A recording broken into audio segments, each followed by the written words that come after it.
Sorry about that.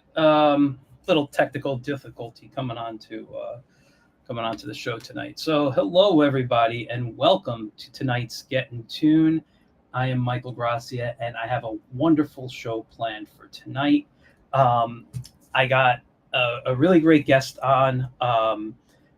He's a character designer. It's one of my favorite things to do, so I'm going to really enjoy chatting with him. And for those who don't know, I actually started my career at 18 years old. I was a character designer for a children's educational software. So that this was my introduction into the industry, and I always loved to design characters. I just, whether it's for comics, animation, whatever, it's just always fun coming up with looks and stuff. But we're going to talk to somebody tonight who has worked in primarily television animation, character design, and he's a terrific artist, awesome dude. Let's just bring him on. Here is Ivan Mendoza.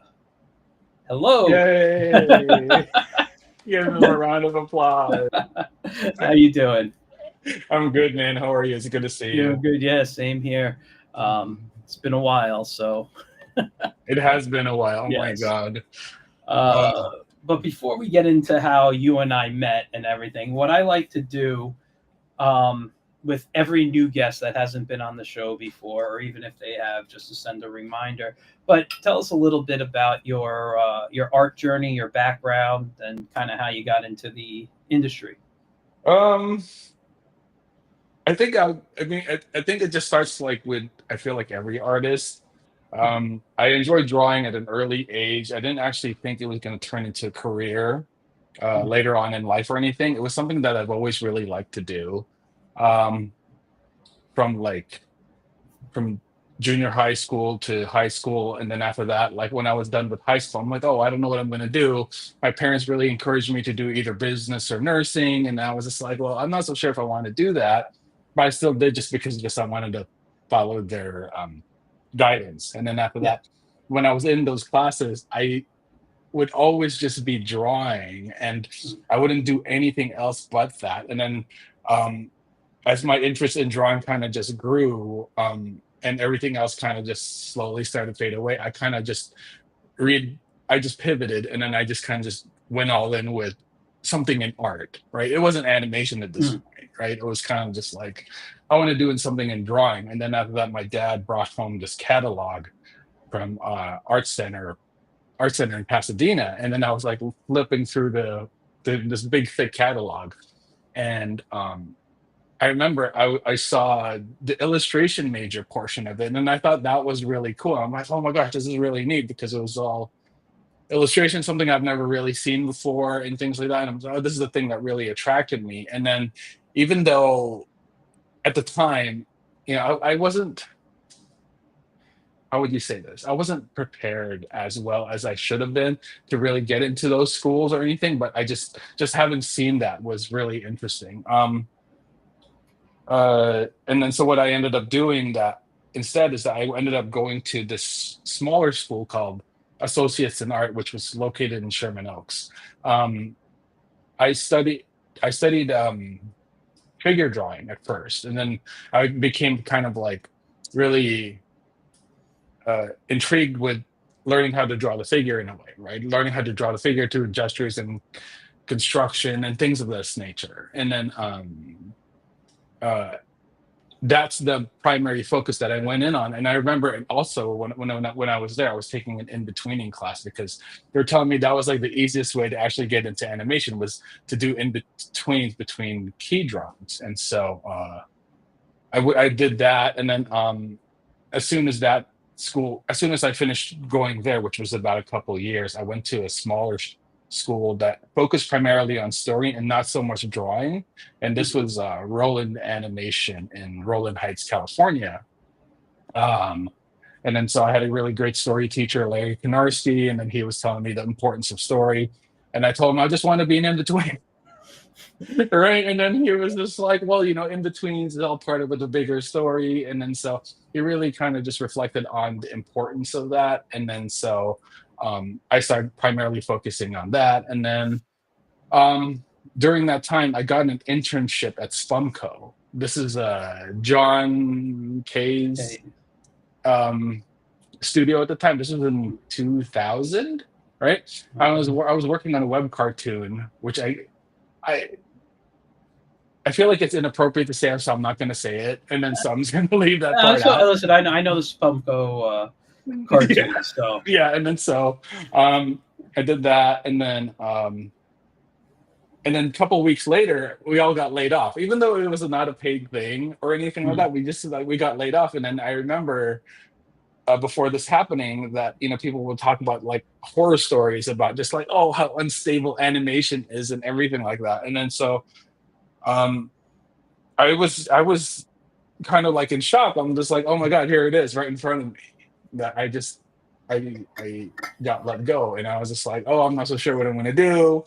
So I mm, remember I was just chilling. I was at Best Buy.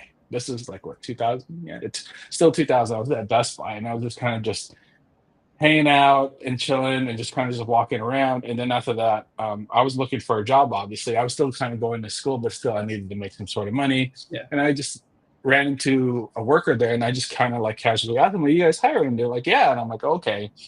So I ended up interviewing and ended up working there at Best Buy for like close to 5 years, selling like washers and dryers, Yeah. refrigerators, and everything.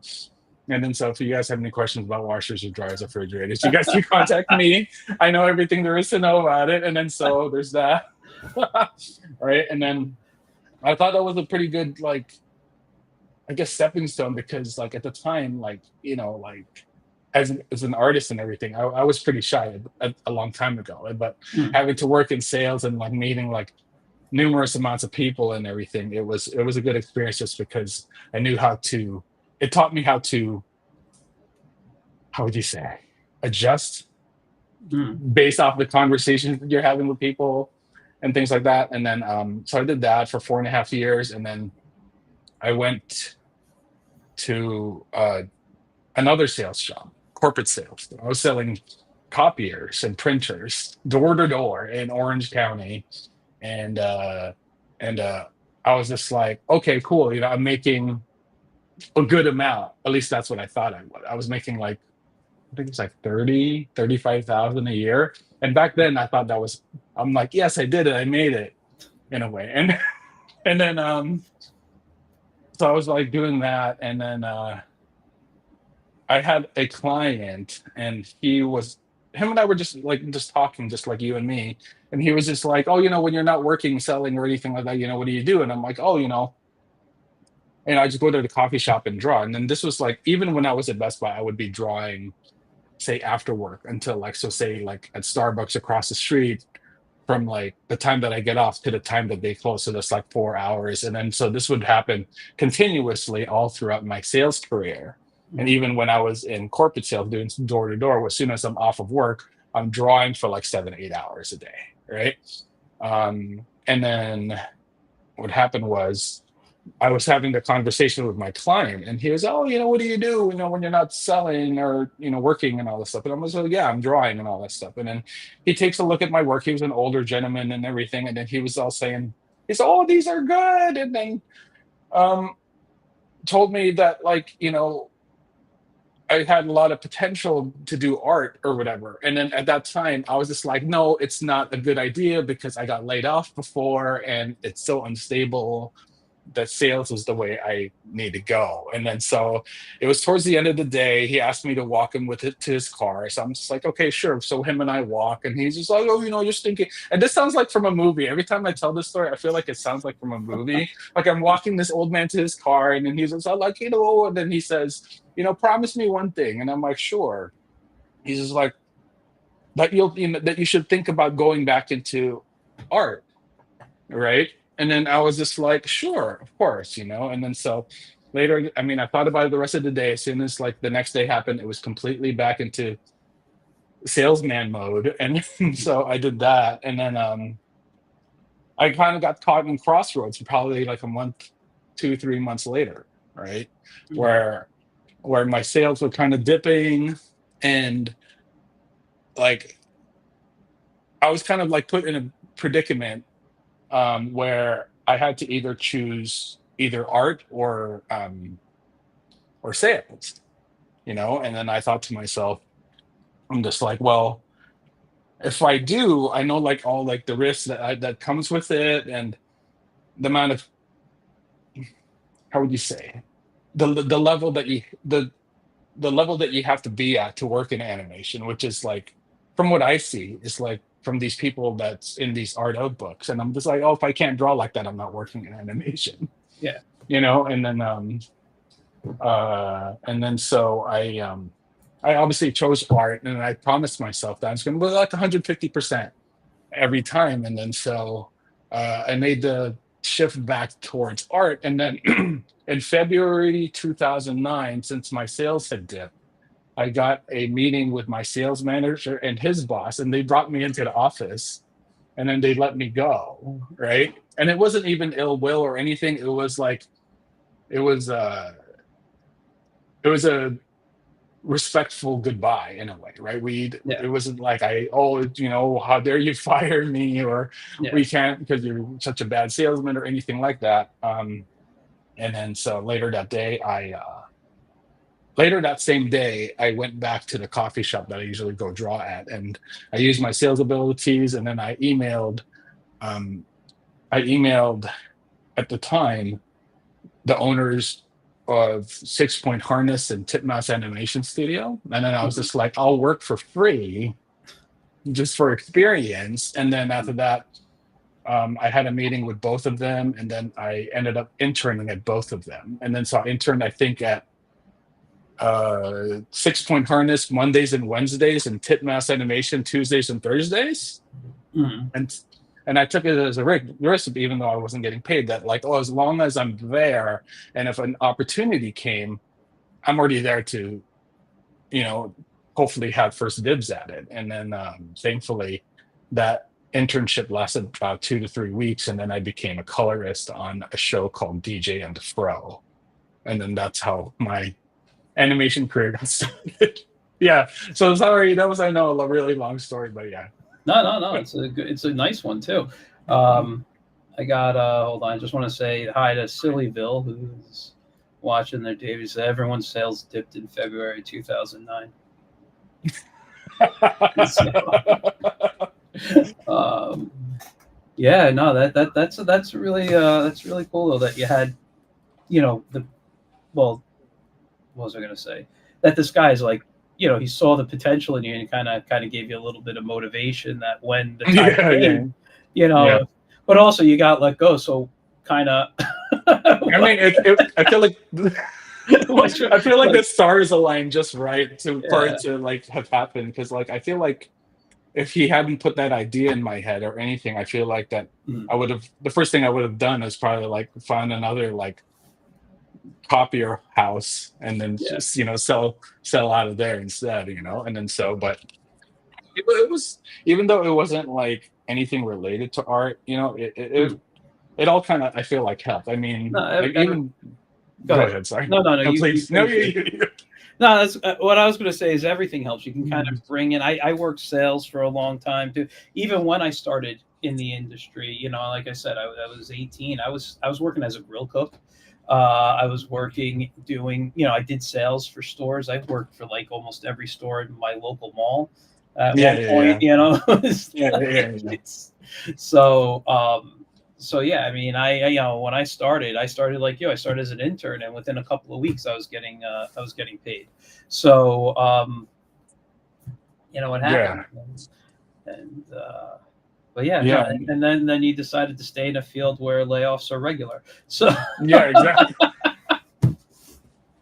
Yeah, it did. I mean, like, as soon as like I moved on to like my first animation job, mhm, um, even though like, it was a good experience and everything, I was just like, I want to move into like, how would you say it? Like the drawing job, because like I was just like filling in color, and then that was all I was doing. Even though it was just like art related, I was just so excited to be there and everything. And yeah, then I was just like, man. And then after that, later in the day, I mean, sorry, later, like a month or so later, they're yeah, just like, oh, we're looking for a background designer. And I'm like, I've never done backgrounds before, but I think I can draw. And then so they gave me a test to do. And then after that, I worked on it that night. and I gave it to him the following morning, and then I became a background designer. So I'm just like, yeah, okay, cool. On top of the coloring that I was doing, I got Mhm. to do the background design, but That's that was awesome. like a one-off type thing Yeah, where I no, feel like, it's great. A great experience. Added another, piece to your portfolio. So it adds a lot. They always say never say no, right?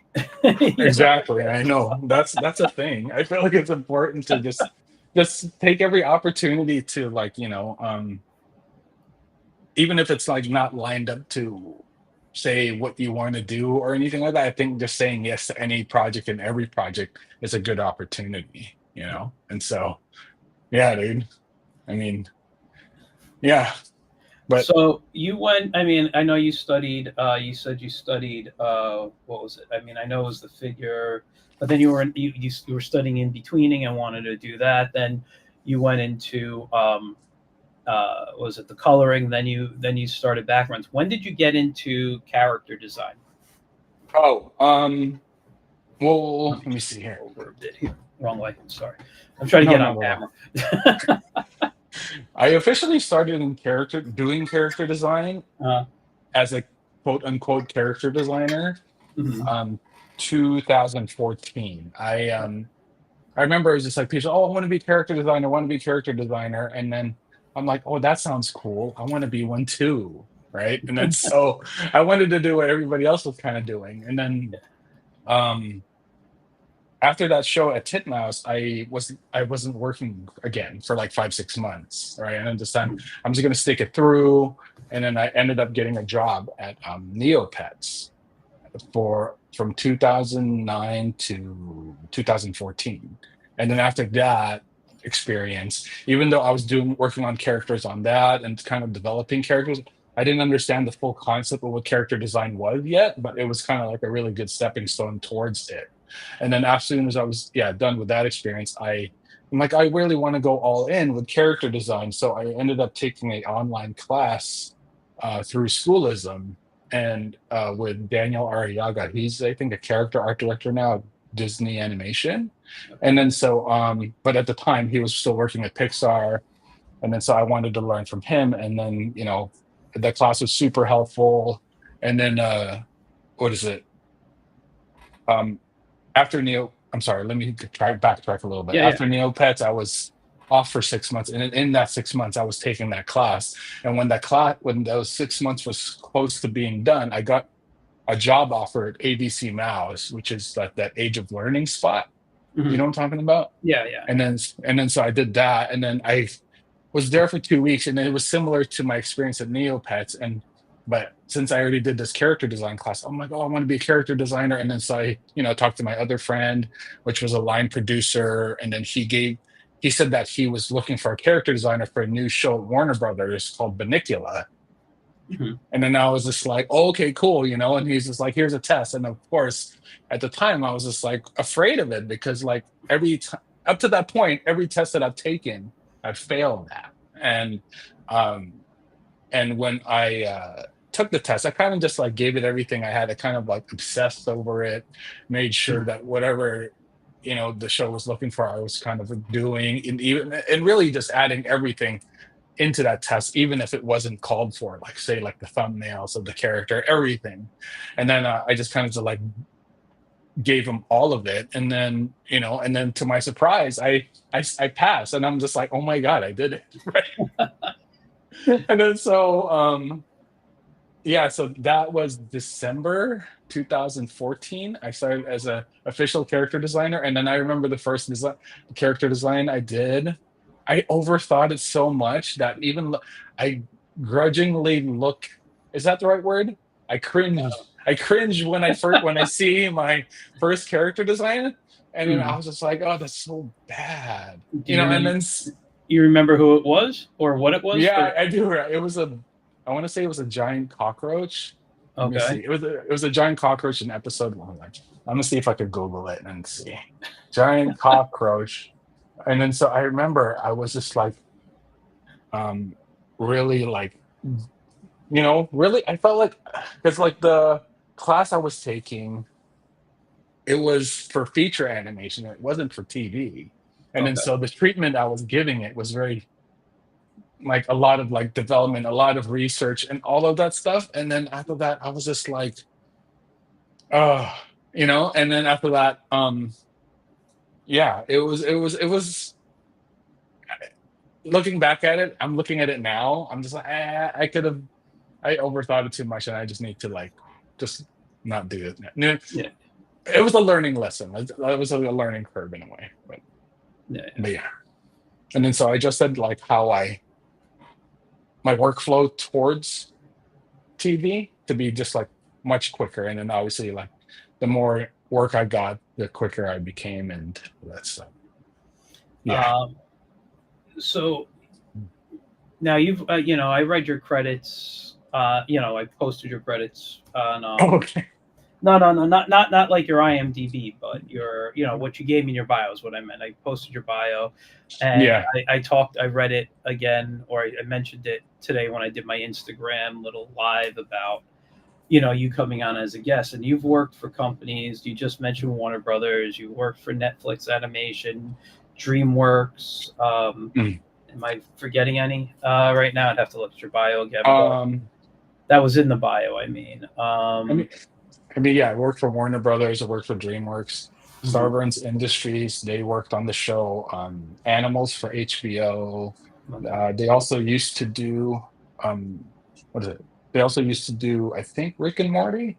I'm not so sure. Don't quote me on that, but um, so there I worked at recently at Disney TV, and then Mhm. so I worked at a Canadian studio called Atomic Cartoons, all these places, and then so I've been grateful to have the experience that I have and stuff like that. Yeah. But to try to stay like a character designer, I feel like it's really difficult. But it's I don't know how I weaseled my way into it, but yeah, But Uh, I'm lucky. Yeah.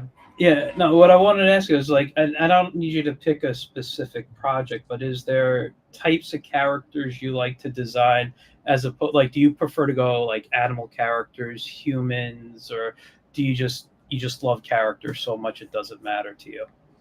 Uh, I want to say option B and option C. I mean, I feel like since I studied like figure drawing and like the Yeah. construction of all that stuff, my default is like human characters. But like when Mm. it comes to like animals and all that stuff, I try to I'm open to all of it. Mm. Even though like one might be difficult and everything. Yeah. Um, but yeah, humans have always kind of been the easiest just because that's like my constant default. But um Mm. to do like yeah, I feel like I'm just repeating myself, but like No. to like draw like the animal characters and everything. It just really depends on like the story, but there's not really a preference at most. It's kind of just like whatever the story kind of calls for is what I'm open to designing. And if I don't even know how to draw it, then obviously we're kind of like there's so much information on how to draw anything and everything Yeah. that I feel like it's yeah, there's really no preference. I feel like the thing that kind of excited me the most about character design was kind of just it's imbuing, is that a right word? Where you're kind of like taking what a character feels like to you when you're looking at either the animatic or the script, and Mm. oh, this character feels like somebody that I met from a long time ago, and then you're taking what that memory is and you're trying Mm. to put that into your character. And I think Mm. that's the part that really excited me more than say fun shapes and stuff like that. Yeah. Even though like fun shapes obviously make it fun, Yeah. but like getting that feeling I feel like was the part. And then I don't know if that was a I wonder if that's like either a good thing or a bad thing, because sometimes I feel like, oh, if you kind of just stick to like construction and design your character from that, and you could go a lot faster. But like when I think about this, I'm just like, I feel like it's not a trigger, but just something that just kind of like gets me down a long rabbit hole of like, oh, it needs to feel like this, it needs to feel like that other thing or whatever. And then after that, I'm still trying to like make this one thing into something that I'm satisfied with. But I just like with any art, it's you think one way and you have this amazing image in your mind of what this character can be, and when you're kind of done with it, you're just like, what? That's not what I Mm. thought. Yeah. Yeah. Yeah. But Yeah. I get So that because so basically you attack character design from almost like emotion and personality as opposed to just you yeah, know yeah, a design sense. You're not looking for the shapes like some may do, right? yeah. You're Like you're so. just kind of like yeah, okay. So let's say if like we were to draw, let's say since Halloween just passed, right? Let's say if we're to draw Frankenstein, right? So Frankenstein in modern day or whatever, but he doesn't want to reveal himself as a real Frankenstein or any, Mm-hmm. right? I'm just Yeah, like, okay. uh, my first thought is obviously everybody knows who Frankenstein is, but what my next question is, what would show him trying to hide that, right? Like, what is something that I've seen before that could kind of add to that feeling, right? And the feeling would yeah, be just like kind of for some weird reason, a thought of being a thought of like an armadillo for some reason came in my head, right? There was yeah. one to say another like I forget the actor, the guy, that one guy, the one with the co-star of Jack Lemmon. Is that you know what I'm talking about? Oh, like the Odd Couple. So Jack Lemmon and You know what I'm talking about, but yeah, yeah, yeah. It was in Grumpy Old Man too, yeah, and yeah, all yeah, that. yeah, yeah.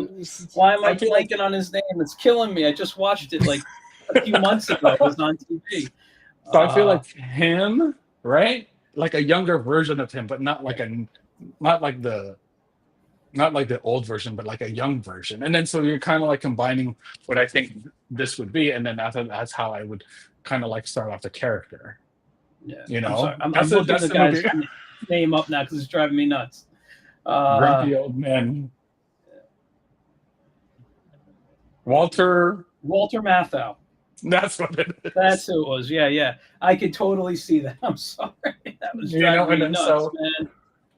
so I feel like that would work. And then so, but it would kind of just like start like that. I wouldn't think of say cool shapes or anything. I look for the what the impression is because like the impression of an armadillo is kind of just like hunched over and kind of like always in a shell. And then so even though you don't have to draw the Frankenstein with a shell of any sort, it's kind of just like you're taking that feeling of the fearful armadillo when it kind of like rolls up into a ball and you're trying to get that mentality into the character. And then so Yeah, that's the part. And then so like I know that there's like a lot of like big versus small shapes and stuff like that. And although all of those things are really important, um, I kind of just add those more towards the end, but I sometimes just draw naturally.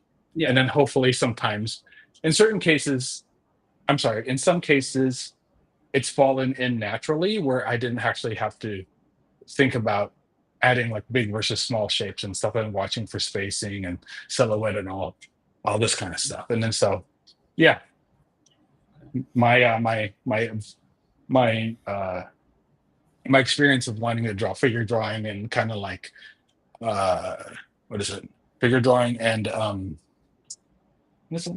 Construction really yeah. helped and then so it really helped in my design Yeah. Now, process. now,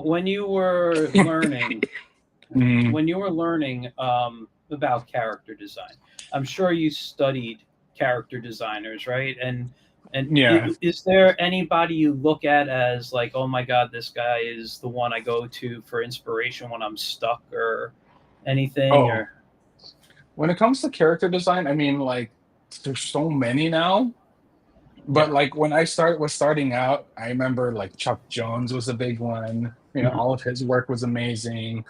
Um, Ed Benedict, I would say is probably like the one that I go to in mhm, regards of just like fun shapes and stuff, and but absolutely, yet so simple, and yeah. it looks just so flawless. I'm just like, and there's a certain charm to it that I just can't grasp, but there's something there that like that's the feeling that Yeah. I want to try to get to, but I don't know how, right? Uh, And then so yeah, those are the things. yeah, no, no. It's funny you say Ed because he's one of mine too. I'm a Yeah.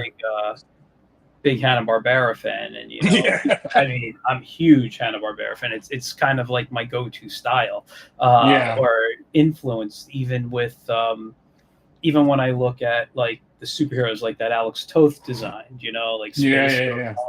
like that was kind of what I learned growing up and what I copied and stuff. So anything with that, and then when I started learning about who these designers were, Ed was always like, "Holy crap, how does he do it?" Yeah, dude, that's what I'm saying. I was just like, wow. I mean, there's also like, like Ronald Searle is really amazing, even though his approach was more towards illustration. Mhm. It's really like seeing them do the character design in a way where they're more just doing it naturally than being influenced by animation for any means.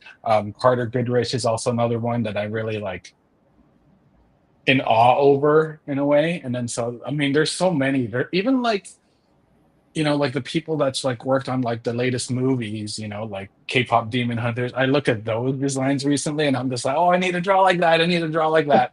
I want to do that and all of those things. And then so yeah, it's really like amazing. Even obviously Al Hirschfeld, that's a Oh, given. yeah, yeah. And then so I just bought his book just yesterday actually, just Mhm. because I went to a bookstore nearby and I picked up this one. Oh, I don't This have that one. this one Wow. is good. Yeah, so I went to Stuart Ing Books in here in Torrance, and then so he actually has a collection of original Al Hirschfeld works. I got to see that, Oh, and that was really neat. I was just like, "Oh my god!" And then so I thought to myself, since I'm like in between projects and everything, I need to kind of refuel that tank because I felt like I wasn't, you know, um, inspired to yeah. to draw. I guess because I've been really tired from all the projects that I got the chance to work on, and Mhm. so right now that I guess for like the longest time that tank was kind of empty, and then Yeah. so now I'm trying to fill that tank and be inspired again. I went to Barnes and Noble a couple of days ago, and then try to look for inspiration there, and Yeah. just trying to just draw as much as I can again versus like versus Yeah. doing nothing. Yeah, no, no, I get it. I mean, listen, I'll say at least something in a second, but it just getting back to Al Hirschfeld. Did you ever see the video? Was it this documentary or something? Lion King. Yeah. Lion King? No. The Line, the Lion King. Oh, the And Lion King. Yes, yes, yes, yes, yes, yes. I was yes, like, what is this? I used to show that to my students when I would teach character design. Right. I'd be like, you need to understand who this guy is, and then we'd study his work. Um, Yeah. Like I don't even know like even the process. I mean, sometimes I want to know what the process was like, but sometimes that weighs me down because I'm so far about thinking about what that process must have been like, and yeah, for me to even start, I should understand this whole process first and then draw, right? But I'm just yeah, like, well, art's not supposed to be that. And then I heard a quote. I think it was either early this week or last week that mhm. art is play, and I'm just like, oh, you're right, I because heard that too. I don't it's know who said it though. but I'm like it's supposed to be fun, and Yeah, then I've gotten so caught up in the rules and techniques of art that I've kind of forgotten about the fun aspect of it. yeah, When a long time ago, like when I was working at Warner Brothers, mhm.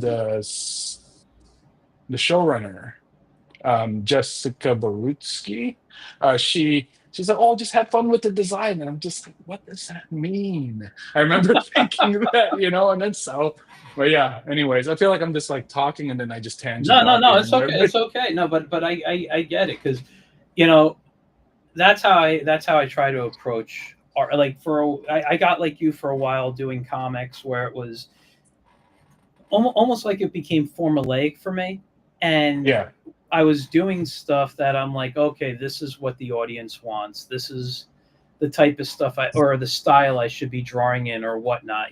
And then I one day I just said, what the hell am I doing? I like art. Like I got into art because it made me smile. It gave me an escape. There was a lot of fun that I was having. And when I said, I don't care about what people want. I'm just going to do some art that makes me happy. That's when it became fun again. I mean, don't get me wrong. I still do art for other people. I still draw in styles for them. and whatnot. But I started drawing for myself, and that's when I started recollecting, like, I don't want to call them art of books, but just art books that inspired. Like, I got all the Alex Toth Genius books. I don't know if you know those, but I got all those. Mhm. I got some. I'm a big, like, Lord of the Rings fan, so I got the books that were the Lord of the Rings concept art. I'm just looking what's next to me here. I have. I just bought, when I was in Florida recently. I went to Tate's Comics in Lauderhill, which is like right next to Fort Lauderdale. Yeah. I picked up the DC Comics style guide from the '80s, Oh, which okay. was, it's a thick book. I can pull it out real quick. It's right here next to me. But I mean, this is, jeez, paid. Where's the camera? I paid like $95 for this, right? Yeah, yeah. But this was the era of DC Comics that I grew up on, and this is what I, would like to look at and, Yeah, yeah, yeah. be inspired by it. Then, so one page usually, where is it? So then the next page here shows the colors, you know. Yeah, So it's that's so like, cool, man. I can totally flip through this and get excited. I'll just put it down here for now. And get excited for that. I picked up, which is back there and too big to get, but it was a Carl Barks, his like Droopy drawing, like the comics of Droopy and was it Barney Bear and stuff. Yeah, yeah, And yeah. it's, you open, like, literally the book is it's huge. It's a huge book, but then you open it up like this, not, well, where's the camera? Like this right here. So you're not even Yeah, opening it up just regular. just like Oh, this, and then and you're like that. and then you're turning it, and it's Yeah, the actual size he drew on. So opened, it's like say, I don't know, 22 by 28 or something open, yeah, and you're yeah, looking at that work, and it's all his inks and stuff. It's not like an artist edition book where you see the pencils and what, but like, I've been looking through that recently and geeking out, and then just going yeah, back to my, to my drawing table and sketching and and practicing inking, trying to yeah, capture the same way he captured it, and yeah, yeah, yeah. Have you ever thought of like doing like painting? Because like for some weird reason, like I was also fascinated with Drew Struzan's work. yeah, Yeah, got his book too. and then so I'm just like, oh, I want to do something like that, like draw something where it's not digital and just because I feel like Mm. even though like I have this Cintiq at home, I have an iPad I could draw in and everything, and as great as all of those tools are, it doesn't feel. I mean, sorry, I'm sorry. Let me rephrase that. Drawing on paper or something just feels so much better. And then Yeah. so, have you had the interest of wanting to like paint and do something like that with your work? Well, yes and no. I kind of stopped. I don't want to say I stopped digital, but I've incorporated more traditional. One of my New Year's resolutions for 2025 was to get off the screen as much as I can. And and Okay, yeah, and I spent all day at a job staring at a screen for 8 hours. That if I didn't have to be on the computer or even watch TV or might go on my iPad, I was happy. It was like, this was good. It was readjusting my eyes and stuff. But going to a blank paper still screws up your eyes, because it gives you the same thing as looking at a screen until you fill that paper. But yeah. yeah, no, what I did was I started focusing on traditional inking again. Okay, uh-huh. So I pulled out my old dip pens and my brushes, and I was buying different inks because I didn't have ink anymore, and I Hmm. was experimenting with different inks and how they took to different papers, and how, like, if I used alcohol markers or colored pencil or whatever, watercolor, even just a basic wash, how, ink wash or whatever, how those stood up. And I found the inks I like now for different types of stuff. But as for painting, and I don't know if I ever told you, I'm actually colorblind. Are Um, you? I So see. like, Well, hold on, I'll explain it. okay, okay. It's a shade blindness. So where I see all colors, but when they start blending, I have trouble telling them apart. So I can Okay. see like a bright, pure. So like if you look at my coloring, number one, it's primarily digital. Um, Yeah. but it's also always bright. It's, and that's because of how I see. I Yeah. need the brightness to it. But I have colored for comics and Yeah. done things like putting flats in for some companies, which I won't name. But because I don't want, you know, I don't want any problems. But Yeah. what would happen is they gave me Hmm. CMYK colors. I understand color theory. I understand how to mix colors, but Yeah. because I can't see them properly, I need to know their digital codes.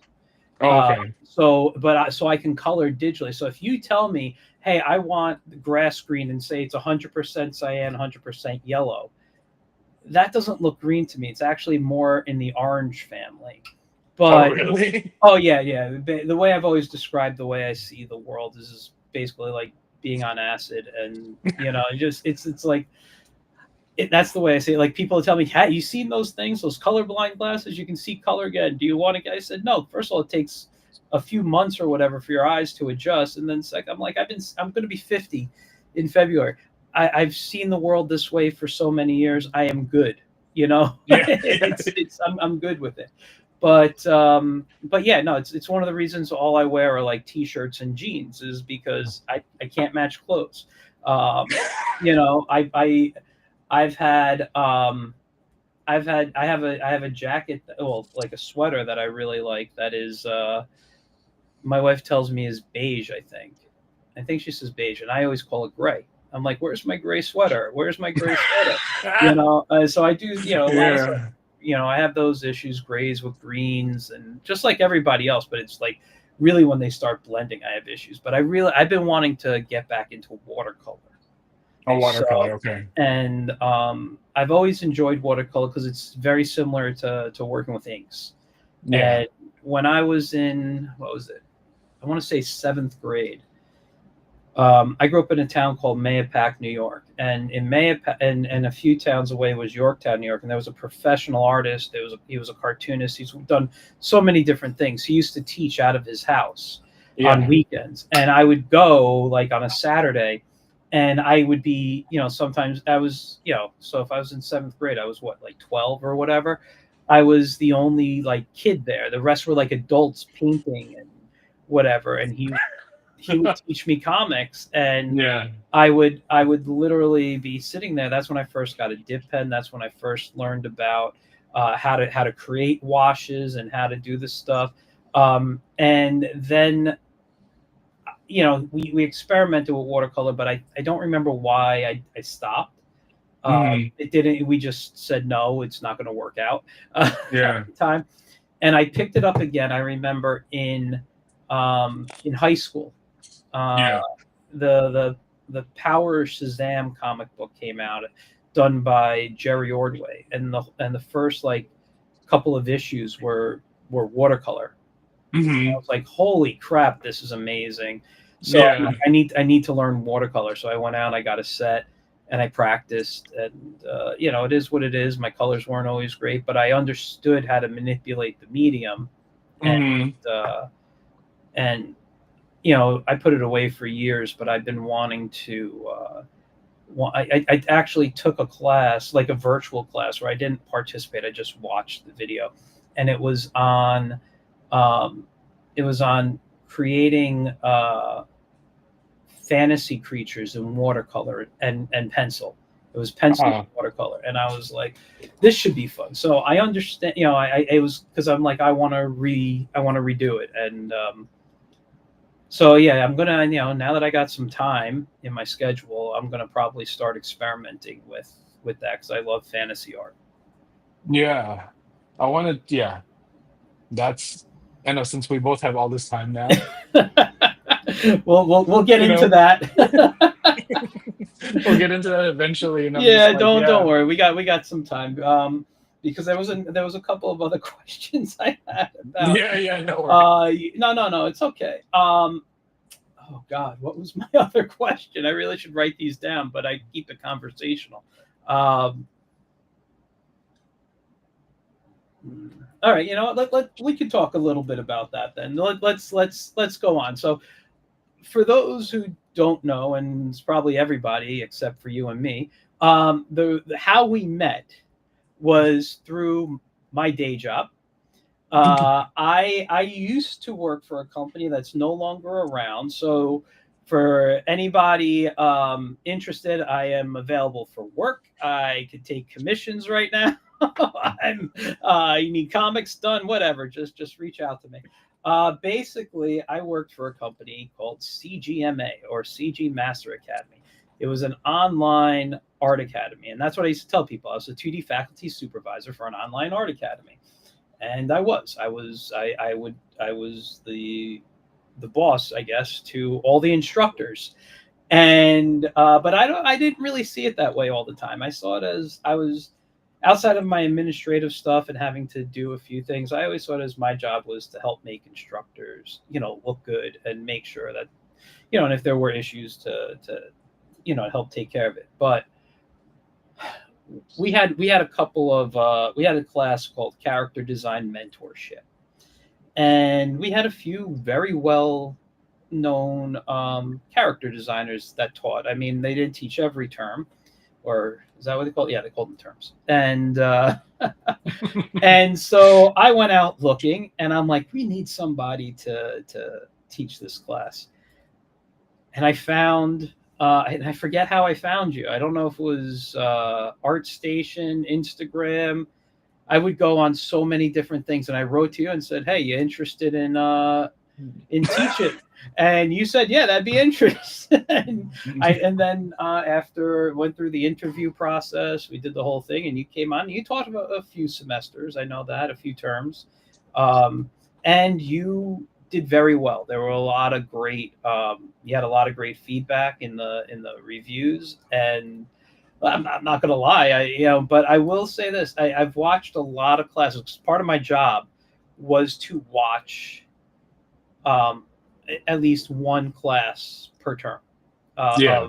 of every instructor that was running a class. And I always enjoyed your classes. I really did. You always had a good rapport with the students, Uh-huh. and you always just gave such great information. And your class was live, so it kind of changed every term. It wasn't always the exact same thing because it changed based on students. You taught the same stuff, but sometimes you change the way you provided information, or because students gave different work every term. There was some really, and I thought that was really really awesome. So you're not teaching right now, but I think if you can, you should be teaching. I should. No, I really do think. I think a lot of people learned a lot from you, and you did it I, very well. I hope so. I mean, I hope they're all doing really well. I mean, yeah, as good as they can be and everything. And Yeah. then so it was a good experience and everything. And Mhm. at first I was just like, oh, I don't know what I'm doing, but it even up to now, I'm just like, I hope I sometimes wonder, I'm like, did I do okay?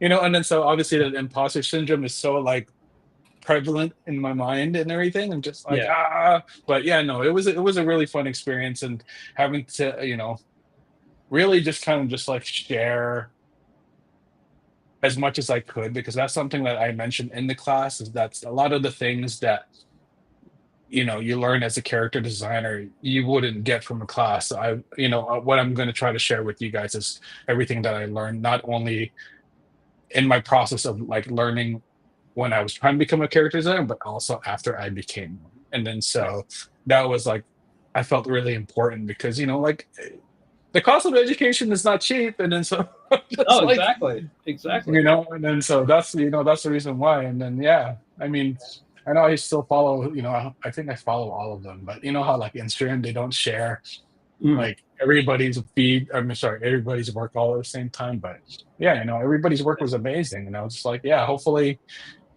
if the industry, decides to keep on going, then yeah, it'd be great to work with them one day. Yeah, it's But I don't want to yeah. be negative or anything, but you know what I No, mean? no, no, no, no. Listen. It was a great experience. It actually, I will say this about the company, since it's no longer around. It was my most of all my non art specific jobs where I got to do art as a job. That was my favorite job I've ever had. And I'm That's upset that it awesome. only lasted 3 years. Not only was it cool because I got to incorporate what I loved about art and education, mix that together, use my knowledge there.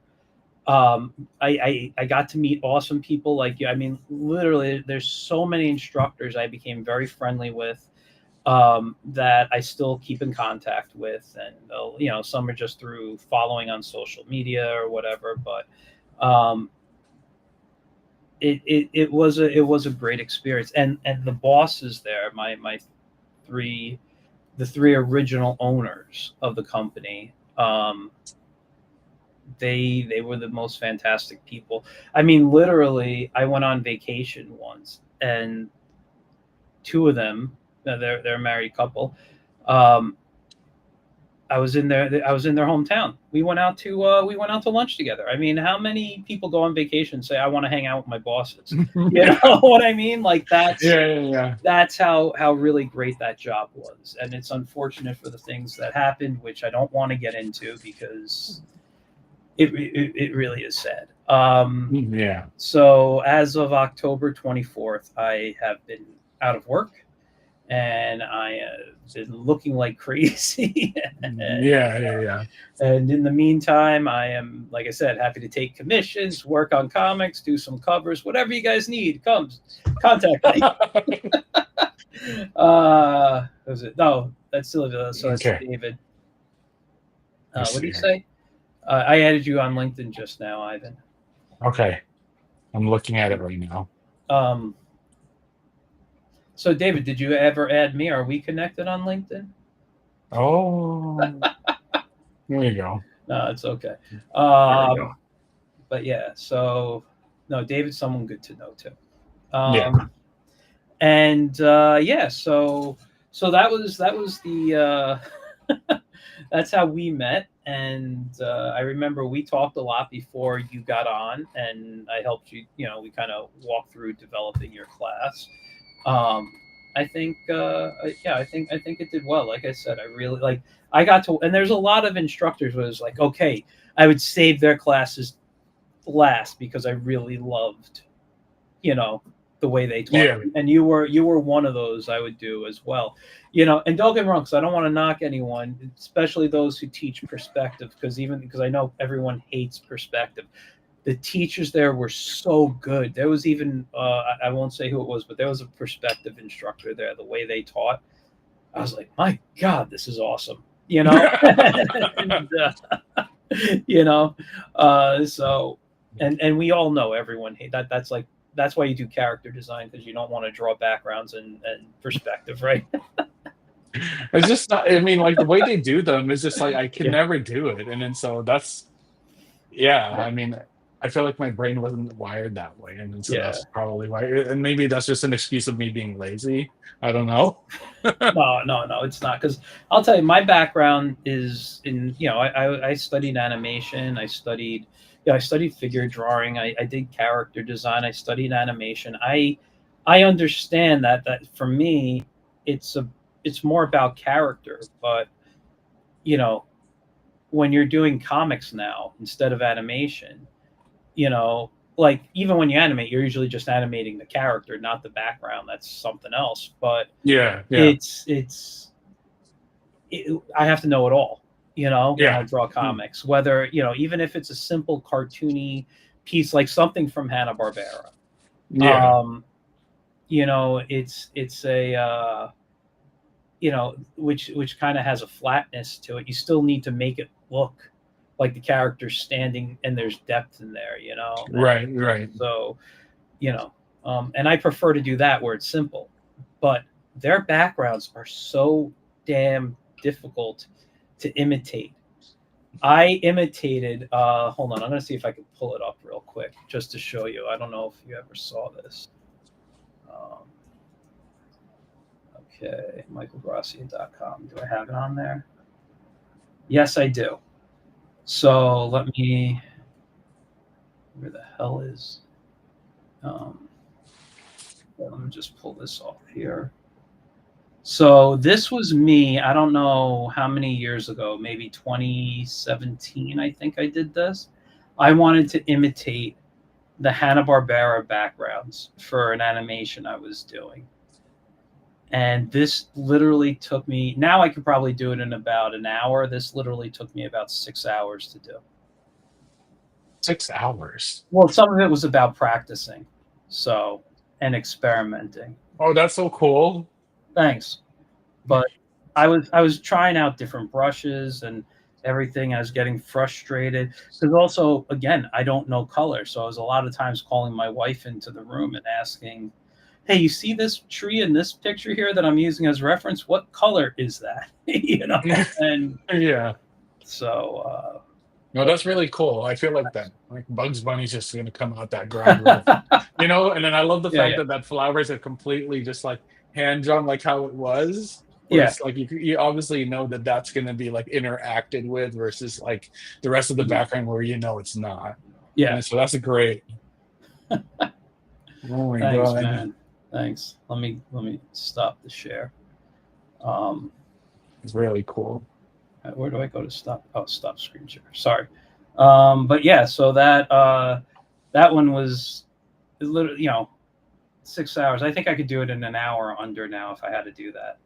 It Um, was all in Photoshop. yeah, that was all Photoshop. That's I really I didn't cool, even man. use that was.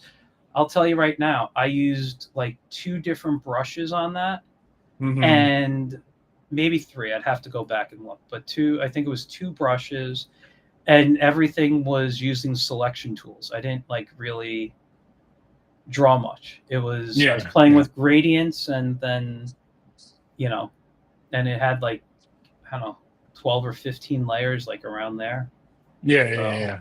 but yeah, no, it was a fun, and that tree that was in the foreground, that was on a separate layer, so I can animate the character going behind Yeah. it. So That was really cool, man. yeah, Are you gonna actually animate a character on it or no? I did years ago, but it didn't come out the way I wanted it to. Yeah. Because that was a remake of an old animation that actually got me a job. Oh, it I was was like, oh, okay. I want to update it. I want to update it. And when I was in, it was like 94, 95. I was in school and I was studying a program called Director. I don't know if you ever heard of that. Mm-mm. Um, but it was kind of like what Flash would. It was kind of like kind of like Flash or even PowerPoint-ish a little bit. It was Okay. like before PowerPoint came out, they would make interactive presentations in there. And Yeah. then they had a programming language called Lingo, which is why I don't program. That thing was insane. I Yeah. actually, the company I worked for, I won't give out the name even though they're no longer in business. We were doing interactive educational games, right? Yeah. And in the 90s, there was a game called Myst. I don't know if you remember that game. In the Uh, 90s? yeah, in the 90s, it was called Okay, Myst. It okay. was a PC game. Um, Okay. anyway, it was built in Director. And in those days, I don't know if you can still do it, but you go in and you can get the codes. You can get the programming from the opening up the game or something. So my boss would make me go in and basically just steal codes for button activity or whatever and just go in and change the names. So I didn't have to type out all the lingo. It's just like, go get this button, blah, blah, blah, and copy Yeah, and yeah, paste yeah, yeah. and stuff. But yeah, but anyway, so Director was what kind of Flash was. Um, and anyway, I animated. It was something stupid because we were I was making. I didn't realize I was making basically games. I had my boss was, or not my boss, my teacher would be like, you got to make something, click a button, and something happens. So I'd make like an introduction screen and say, press play, and then curtains would open or something. And then Yeah, yeah, it yeah. would zoom in right into the story. Yeah. And so it was a little, the idea was there was this sad bear. I have this little bear, Bernie Bear, I call him, and Bernie like kind of shuffles in to the scene, and he's all sad and depressed, and he stops and he sees the flower, and then he points to it, and he looks at the camera and just says in a very sad voice, let me see if I remember how it went. It was like, "Hey, flower," And then he smile. He gets this big smile, like it made him so happy, right? Yeah, yeah. And then he looks sad again, and he shuffles off, and that was it. But because I made the interactive button and I made a couple of things on there, that's what got me my job. That started my, well, 94 was because it started my internship. 95 I was starting to get paid. You know, Wow. So this was so what, right out of high school then? well, kind of. It was my end of, right towards the end of my first semester at college. Oh, it was. Okay, okay, okay. Yeah, yeah. So I was 'Cause I know already. we're I like was. the same age. I know Yeah, you and I are like similar in age. Yeah, yeah, yeah, yeah. yeah. And that's how it started for me. I mean, I still had to work, like I said, in retail jobs and Yeah. working in restaurants here and there, cooking. But yeah, no. Once I started working, and that job led to something else, and Yeah, yeah, so yeah. forth. And eventually, I did graphic design for like 7 years, and Okay. And that's um, all like Illustrator and everything, right? Or Illustrator would be now InDesign, but back then I was using Quark. oh, Um, Quark. That's right. yeah, I yeah. remember that. Oh, Yeah, yeah, yeah. I did work in PageMaker. I worked for a newspaper that put it together on Microsoft Publisher. It was, it Wow. was, yeah. So there were some interesting things, but yeah, I did stuff. I did some illustration work.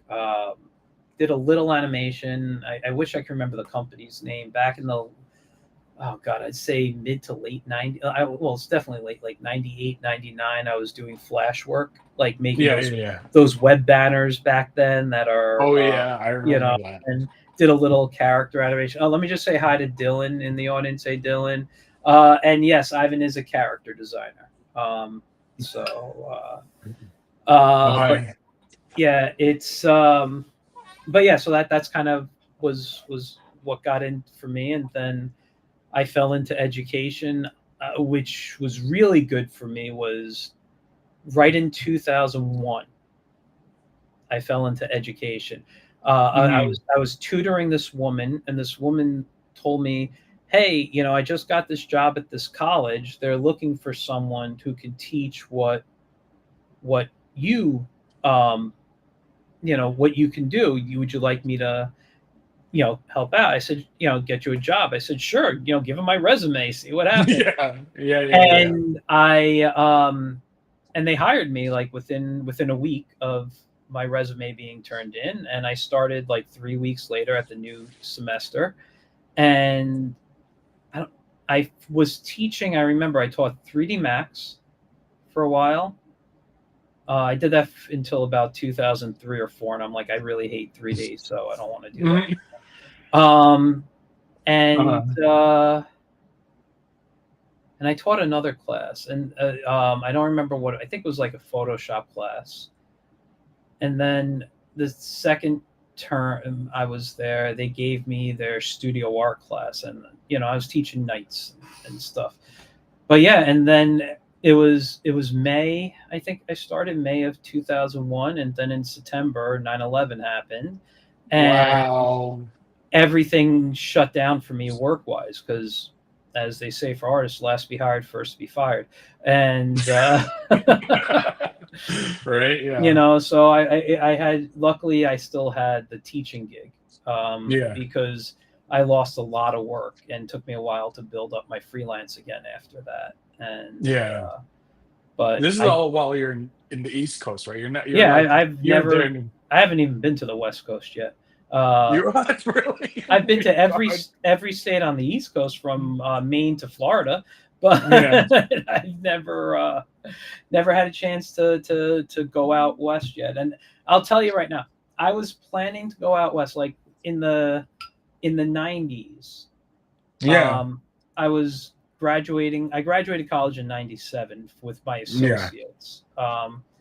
And I was working. I had some credits under me. I was like, I'd love to go out to California and take a shot and see what Mm, happens. yeah, yeah, yeah.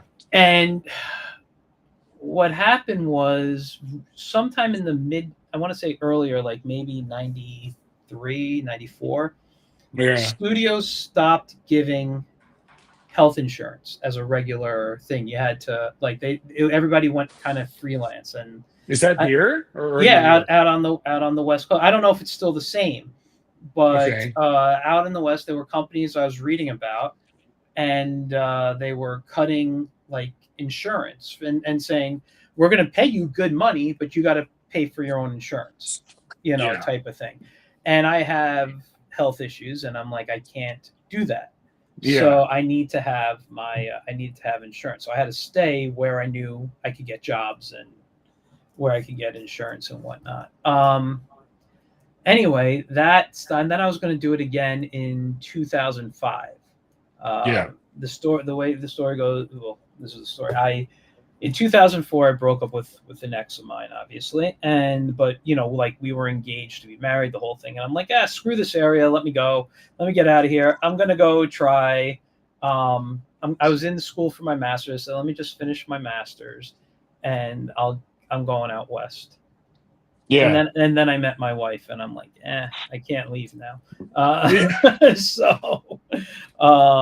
So I never went out to try. But I will say this: talking to a few of the instructors that worked at CGMA who know my work, they were like, "Why didn't you ever go out? Why didn't you give it a try?" Yeah. You could have. I mean, I don't think I would have ever gotten like big name credits behind me, but I probably would have been a regular at the smaller companies out there. Yeah. Would have made a living that way, and I would have been fine with that. But I'm good. I do want out of New York sometime, but I don't know. I'm one of those people. I love New York. I really do. There's just. I mean, I'm not a big fan of the city. I don't live You're far not. from it. Why? Uh, Why? I I used mean, to. there's so much to do there, right? Well, sometimes I think it's more of like a tourist thing. Oh yeah. Like I It had friends. probably is. Yeah. No, Yeah. but I went there. I used to hang out there a lot in the city. Like when I was younger, if I didn't go out to California, my whole thing was I'm going to move to New York City, and I'm kind Yeah. of glad I didn't. But I had friends that like went to NYU and SVA and FIT, and I'd go into the city to visit them. I did tons of comic book conventions out there. Yeah. Just and I've seen Broadway shows. I've done a lot of this stuff, and there's some great for me comics. I love in comics. There's some great comic shops out there, but I'm just not a big fan of. I just kind of like grew out of it, I guess, Yeah. and Yeah. I just don't. I literally live 15 minutes away. Unless I have to go into the city, I have no interest. Yeah. I have Is there a no. train that connects? I live near a couple of trains. It's not the subway would take me into Grand Central. Okay. Okay. Okay. But I don't have subway access where I live because Got it. I'm not actually in any of the boroughs. I'm in Westchester, and Okay. which is the county there. So but then I'm from Grand Central. I can hop on the subway or Yeah. catch a cab, Uber, or whatever. So not walk though. I would never walk in the city. It's too big. Too a lot. Yeah, yeah, yeah, yeah, yeah. Oh my God. I want to go back there actually. I haven't been back since 2014, I want to say. And then Okay. but every time we're out there, like my wife and I are big foodies and everything. So Mhm. we're just like eating up everything. I think our favorite pizza place down there is Lombardi's. Is it Lombardi's? Do you know that one? There is a Lombardi's. I've been to it. But you're talking like in the city, not like in the Y- boroughs, right? It's in the city. Yeah, yeah, Yeah, yeah, yeah. Like yeah. Okay. Yeah, I'd it's have to. like what is it south? Would it be south? If you're going towards World Trade Center, is that That. you're going south, right? Yeah, I believe so. Yeah, I'm the worst with that stuff. But yeah, you're down in that area. But next time you come out, man, you gotta let me know. And Yeah, yeah, I'll you're let a you big know for foodie. sure. I'll freaking cook for you guys. I love to sit. No, you have no idea. I love to be in my kitchen. There If you I'm not go. here in my studio, I want to be in my kitchen. Yeah, there I you go. You should just love. be a cook then. We should just start a restaurant. I thought of things like that, and at one point there Yeah. was somebody had an interest in me running a food truck, and I'm like, I don't even want to eat from food trucks, and I have an issue with people who stand in a truck all day and no place to go to the bathroom. That's So true, right? Yeah. so I don't like to eat from food trucks, um, but yeah, no, I mean it's I enjoy it. But the thing is, I don't want to hate it. Like I've never hated art because I love it so much, but I could see Yeah. myself hating cooking if I had to do it all Oh, day long. really? Yeah, because I've worked in I've worked in restaurants. I mean, nothing big. The biggest thing I ever worked in was a diner, but Yeah. it's I did Friendlies, I did places like that, Oh, but Friendlies. I remember but there was one I went to in Boston. Okay, go ahead. It's oh, like a Denny's, right? a little higher, a little higher than a Denny's, um, but which doesn't exist anymore to my knowledge, except for the ice cream in the store. Okay. But they yeah, no, I worked for places, but you're on your feet, you're tired, you smell of grease, and it's just, yeah, it That's was horrible. okay. That's all part of the experience. Yeah, but then when I lived with my parents, it was cool because during the summer they had a swimming pool. Yeah. Excuse me, I come home from work, I jump in. Now where I live, I don't even control the heat in this place. So Golly. yeah, my I live in a co-op, and they just have the heat Yeah. set to a temperature, which is why it's like 30 something degrees that I have a window open and a fan going just to keep my studio cool. See, So look, somebody yeah. said they Oh went yeah. to Friendly's 2 weeks ago. So it Oh is still well, around. you know what? You're up in Massachusetts, so maybe it's there. But in New York, I don't think Friendly exists anymore. Although we did see one. My wife and I did a road trip to Florida a couple weeks ago, and we did. Really? You Yeah, drove down there? yeah. I had to. I was switching cars for my parents. They're coming up, and their better car was in Florida for the winter, and Okay. you need that up here in New York. So I drove their car down, and then drove their other car back up. Oh, wow. Okay. But yeah, no, it's not like I haven't done the trip before. I mean, we take 2 days, Yeah. and it's just me and my wife in the car. That's it. It's nice and relaxing. You When know, did you guys go? Oh, you said a few weeks ago you went, we right? went November 1st, November Oh, 1st, okay. and So came that was back like, that yeah, yeah, yeah. following Sunday. So Saturday, November 1st. So that following no, we came back Okay. that Saturday because I'm like I want to be home. Uh, Yeah, yeah, yeah. I and actually went out to Florida to mhm, Disney World in mm, April. And then that was a lot of fun because I've never yeah, been. And then so I'm like, oh, this is so cool and everything. And then I saw like that whole Cirque du Soleil show. I know we talked about that. I And I haven't was like, I seen just that want to go. yet. Yeah, no, I thought you were gonna, I thought you went to go see it I when you wanted went. to. You know what? I'll tell you right now. I was so exhausted from all the driving, and I was Yeah. actually on the trip. I mentioned how I, you know, um, hung out with my bosses on vacation. Yeah. They're in Florida, and I passed through their town, and I was like, I'm too exhausted to see you guys. Honestly, I need to. I no, like literally, I did. I drove so much Yeah. that I was just dead. And on the way back, we would stop at rest stops, and I'd set my Yeah. clock for 30 minutes. I'd take power naps so I could continue Wow. driving on the way back. How long's the drive from If you go Florida to New York? straight from Florida, from where I am in New York to Orlando, because that's probably the biggest Yeah. place. It's straight through without stopping. It's 18 hours. Oh, that's not bad. It's not bad, but you break it up into a 2 day trip. We Yeah. stopped in South Carolina, I believe, and slept there. But Yeah. we weren't far from the border to Georgia. I remember that we were maybe an hour away. Yeah. Because South Carolina is like a 2.5 hour drive to get through, Oh, I see. Okay. and And there's not a train? There's not like a there Amtrak with any. is, but well, we could have done the auto train where you drive to, I think it's in Virginia or maybe Hmm. North Carolina, one of those, and then you put the car on. But because of my health issues, I don't like to be enclosed for long periods of time, and I didn't Yeah, want yeah, yeah. to do that. So I had no issue with driving. I enjoyed that, and it was a fun drive. And I have a thing, like I haven't watched them in a while, but I used to watch a lot of those. What do you call it? like conversion videos for like vans into sleeper vans, or Oh you get yeah, yeah, yeah, yeah. like a Mhm. UPS truck, an old UPS, and they turn it into their home and shit. And I love those. So like I'm just driving down, I'm like, that van has solar panels. Someone lives in it. Like I was geeking out at all the cars coming, and Yeah. and then where my parents are a little maybe three hours or so past Orlando. So Oh, they are okay. yeah, so their drive to, if I went straight, is 21 hours, but Wow. it was a good time, and So are I'd they like be more? Are they tough. like towards Miami? I mean, obviously not in Miami, but like near. Because I know I Miami. don't remember which direction they are.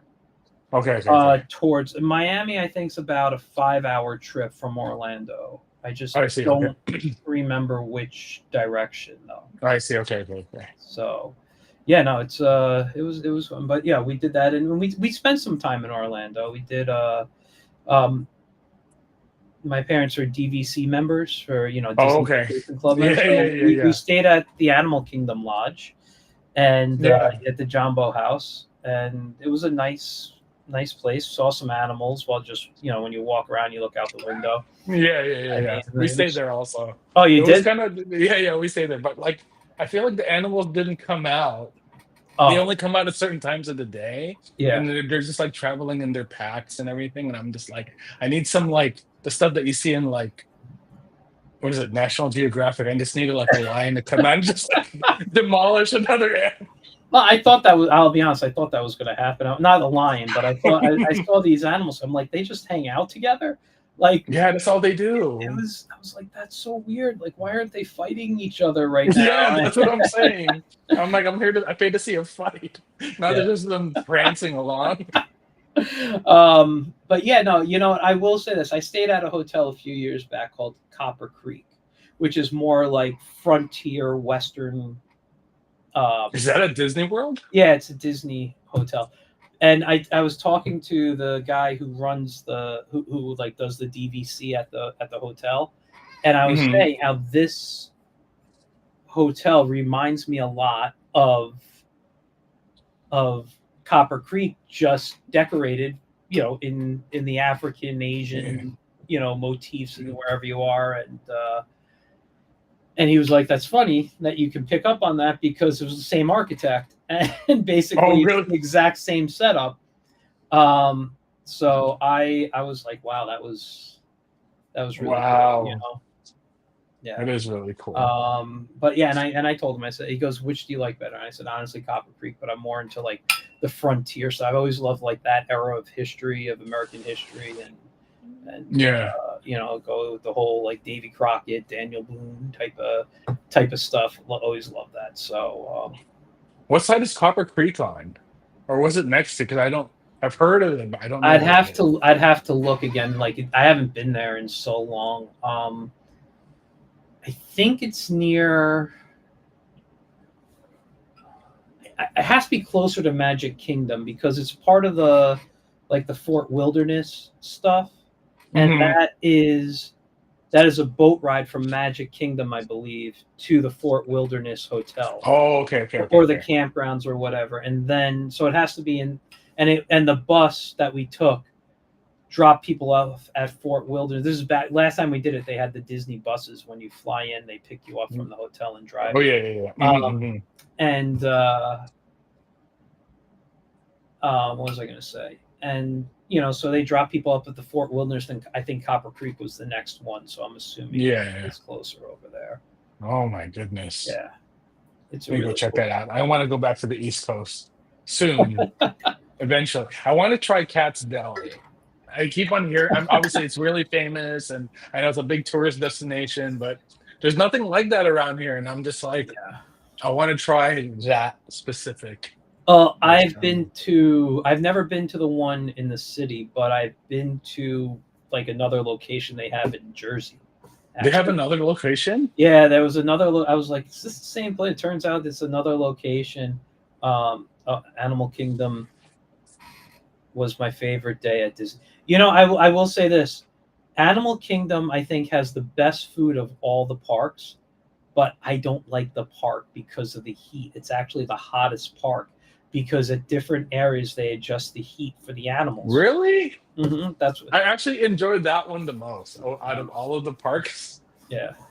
I Yeah, used to yeah, be a Hollywood Studios guy yeah, until they kind of got rid of everything good and said, let's add Toy Story and Star Wars all over the place. yeah, Um, but I will say, now that I'm an adult, Epcot is my favorite if you go during the Food and Wine Festival. yeah. I did. We didn't go to the Food and Wine, but yeah, I remember walking around and I was just like, "Wow, it's so cool to be here and everything." And then so we were like talking to some of the waiters and waitresses and stuff, and how they, I forget what kind of program it's called, but it's actually people that live in the countries, and then they work in Florida Yeah. for like a year or something for, I forget what it was about, but Yeah.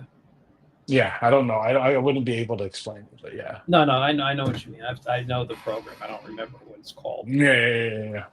Yeah, and I think we sidetracked quite a bit from That's this. all right.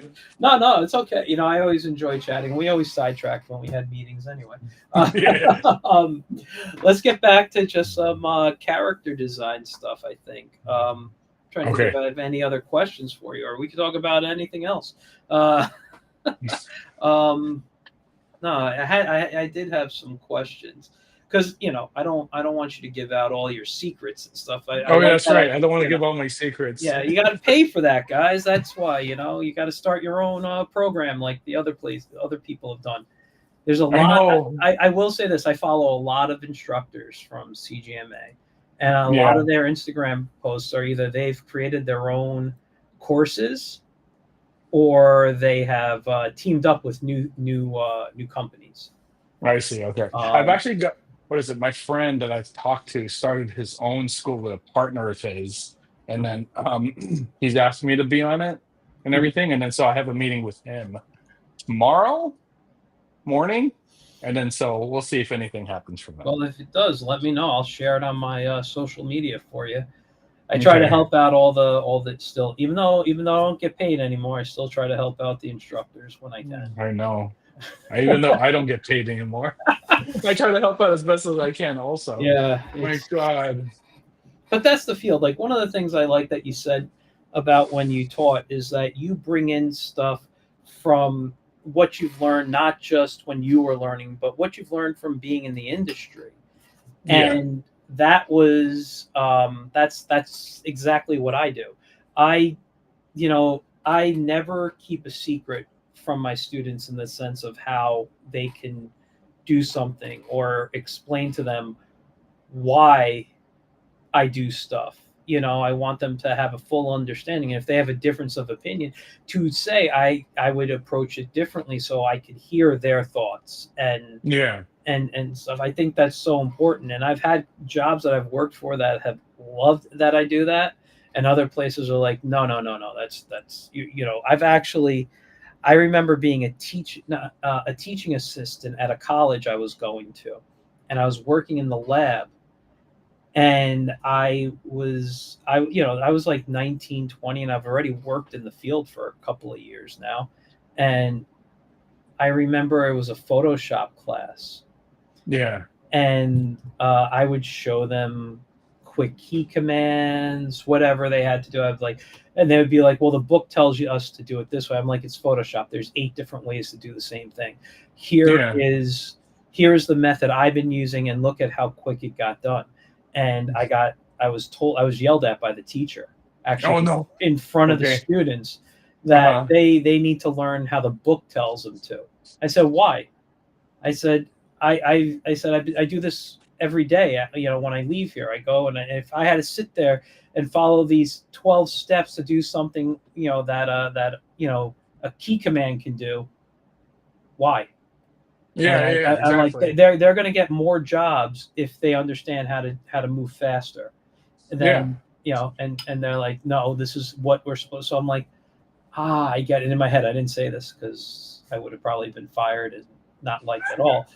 But in my head, I realized he's never worked in the field with Oh, I Photoshop. see. Oh, and I see. he's someone. This is what came to me. It's like he knows Photoshop, and the school gave him the class because he knows Photoshop, but he's Yeah. never professionally used Photoshop. And Wow. when Okay. and so like when I started teaching, I'm like, yeah, I can't let that ever happen, you know. Yeah. And Yeah. I've had only one negative critique on my work, and that was when I was 16. And Yeah. this guy who I loved, I was buying his comic. It was at a comic convention. I was buying his work, like regularly, like monthly. He had a book out. He looked at my work, and he tore me a new one and said, "I'll never work in the industry. I'm terrible. This, blah blah blah, whatever." I was like, "Oh, okay, Really? yeah." Oh my god. And anyway, this guy, there was another guy a few tables away, saw what happened. Yeah. He was a teacher, and Yeah. I didn't know that. And I actually ended up working with him with some educational stuff at conventions years later. But he asked to look at my portfolio. I said, "Nah, it's not good, whatever." And what he told me was, he goes, "Look, you have potential. You're just not at professional level yet. And basically, I need to focus on anatomy. I need to do whatever, you know." And Yeah. when like, and he goes, "I heard what happened. I saw what happened. Listen, there are people out there that see the potential and want to knock it out of you because they can see how you'll become their competition. So, you know, just focus on this, do what you want to do. You will work in this industry if you actually want to do it." And that was very encouraging, and Yeah. realizing that, wow, people can be scumbags. And it motivated me Yeah. to learn that by the time, like I said, 18, I was working professionally. And Yeah. and you know, actually my first that term in college, in addition to taking director that got me the job, I took figure drawing. I took a Yeah. drawing class, and it was the first time I had nude models in front of me. My anatomy went from where it was, a little better than I got, practicing at 16. But that was the first time I actually had a model in front of me. That I went from where I was in September. By December, my anatomy shot up so much because I really understood what I was Yeah. missing. But that Yeah. conversation still played in my head. So when I became a teacher, I made sure that I would never keep secrets, and Yeah. never, and I mean, sometimes I have to be tough with my critiques, but um, I felt like it's important to be yeah, tough. yeah. Well, I Yeah. always, it depended on the classes I was teaching. When they were in my final class with me, like their portfolio class, I would tear them apart if I had to. It was no, but it wasn't like the way the guy tore me apart. Like, you're terrible. You're never going to work in this field. Blah blah blah. Like, they used to call me the Simon Cowell of the department. That's, Yeah. Yeah. you Yeah. know, and I used to tell them, what's always what I find interesting about Simon Cowell. They're like, "What?" I go, "He's always right." So yeah, I just used to say that to myself. So I never got upset by it. But yeah, that was the thing. Like, because I also have a very good eye. So if, like, say you sent me something that you did, and I see a Yeah. little spot off, my eye will go straight to that, and I will be like, "You need to fix that. You need to fix that." Blah blah blah. Like, I literally have a Disney shirt that I have trouble wearing because hold, hold on. And I discovered it when I bought it, and I was like, "I don't know if I should buy this." I'm like, "No, no, it's the only one." And at the time, it was a Mickey Mouse Club shirt. So Yeah. it said like Mouseketeer or something, or Mickey Mouse Club, and in the center there's the logo. But you could tell it was done in like Illustrator, and there's this one little vector point off that makes a little sharp point where there shouldn't Oh be a no. sharp point. And every time I look at that shirt, I'm like, I can't believe I spent $24 on this in Disney World, you know? Yeah. Yeah. Yeah. And it just bothers me that it didn't get through on Disney. Like, how, like, strict they are with their rules. Some Yeah. person didn't notice a little vector point off. They probably just left it in there. I don't know. Yeah, I was just Or this is just like, I want to just go against the rules or whatever. I don't know. My yeah, but God, dude. that was that was what's it called? That was my thing there. So anyway, no, but yeah, getting back to, I think you're a great teacher. I think you did stuff, and should continue with it. But at this, but also getting back to character design, I know I asked you what you prefer, like guy, Oh yeah. kind of springboarding off that. Is there like a favorite design of yours, or a design that you'd like to go back and redo that is now out there in the world Okay. that you can think of? No, I mean like that I want to redo. I mean, if Yeah. I could, I mean like to be completely honest, I'd want to redo all of them. You know, I mean, probably most recently, I'm just like, okay, I like some of like the recent stuff that I did, but Mm, like, like since we grow as artists and everything like that, like that's how I drew when I was so and so age, and that was my experience back then. But now that I have all this experience now I wish I had that experience then and fixed that yeah. drawing back Yeah. then. And then so I feel like that's like a continuous thing. I mean, I did the what is it? Some of the character designs for Captain Underpants that's on Netflix now, right? Through Mhm. DreamWorks TV. And then like when I was initially given the assignment to draw Captain Underpants, George and Harold, right? Mhm. What is it? It was the start of the series, and then I I don't know. I wish I just wish that since I read the books with my son now, I see the energy and the spirit of the books. And I was too busy looking at the design of it back then. And then so I Mhm. wish I read all of those books first, just so I could understand it, understand the tone of it, and then so I could kind of like add to the design that way. Yeah, yeah, yeah. And then so because there's a way that Dave Pilkey designed Captain Underpants, George and Harold, and everything, where it was kind of almost shorthand. And then I'm like, oh, that would have been cool if we did a little bit of that in the show. But obviously, you know, that Yeah, yeah. never happened. But yeah, I mean, that's probably like one of the bigger ones. Mhm. But even though like that experience was really good and everything, I really loved that experience. I was like there for like 4.5 years or whatever. And I'm like, wow, this is my longest job. And it was a great experience and all that stuff. I mean, just like again, it's like, yeah, anything that's old art, that's I think for anything really. Yeah. For any artist, I feel like anytime they look at their old work, they're either like, there's gonna be that one off that's just like, yeah, that's really good, and I still really like it. Or at least for me, it's like the vast majority is like, oh, I wish I could redo it. And I think I have a big issue with that because like I'm always drawing something, Mhm. like even on paper and iPad, and then if it doesn't look good in like the first 5 minutes, I just toss it in the trash, or it doesn't get past that point. And then I'm just like, oh, and then after that, yeah. But anyways, Yeah, yeah. No, yeah. no, I get it, because I mean, first of all, artists, I think we are deprecating breed. I mean, I don't want to be, but it's Yeah, just like it's it's the way we're hard. built. Yeah, it's the way, because I think what you just said, you see, oh, I could do this better now, and you're like, I wish everything looked like I was doing it now, and then in 2 years, I wish everything looked like I was drawing now. It's Yeah, yeah, yeah, just yeah. because I feel the same way about my old comic. I have a friend of mine, and he used to tag me on Facebook when he would post pictures of work that I've done for him.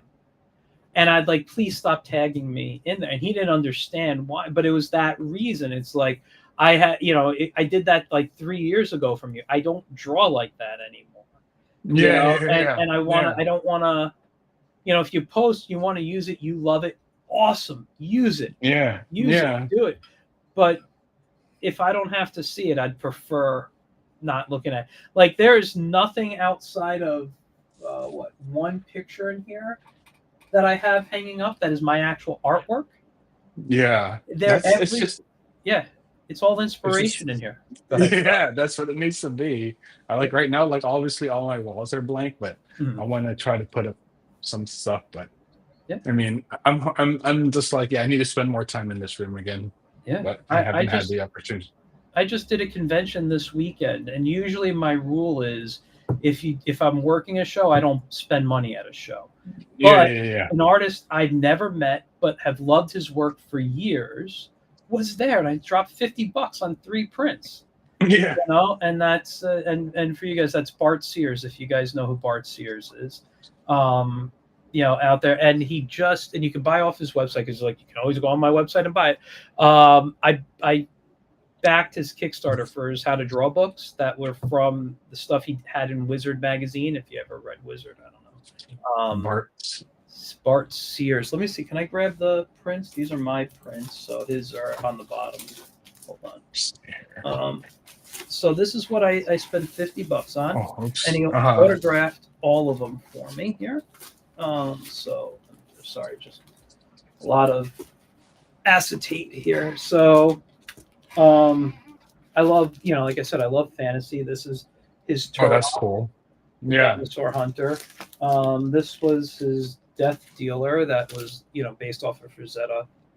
Oh, yeah. That was really cool. Yeah. And then I have this John Carter cover he did for, I think it was Dynamite.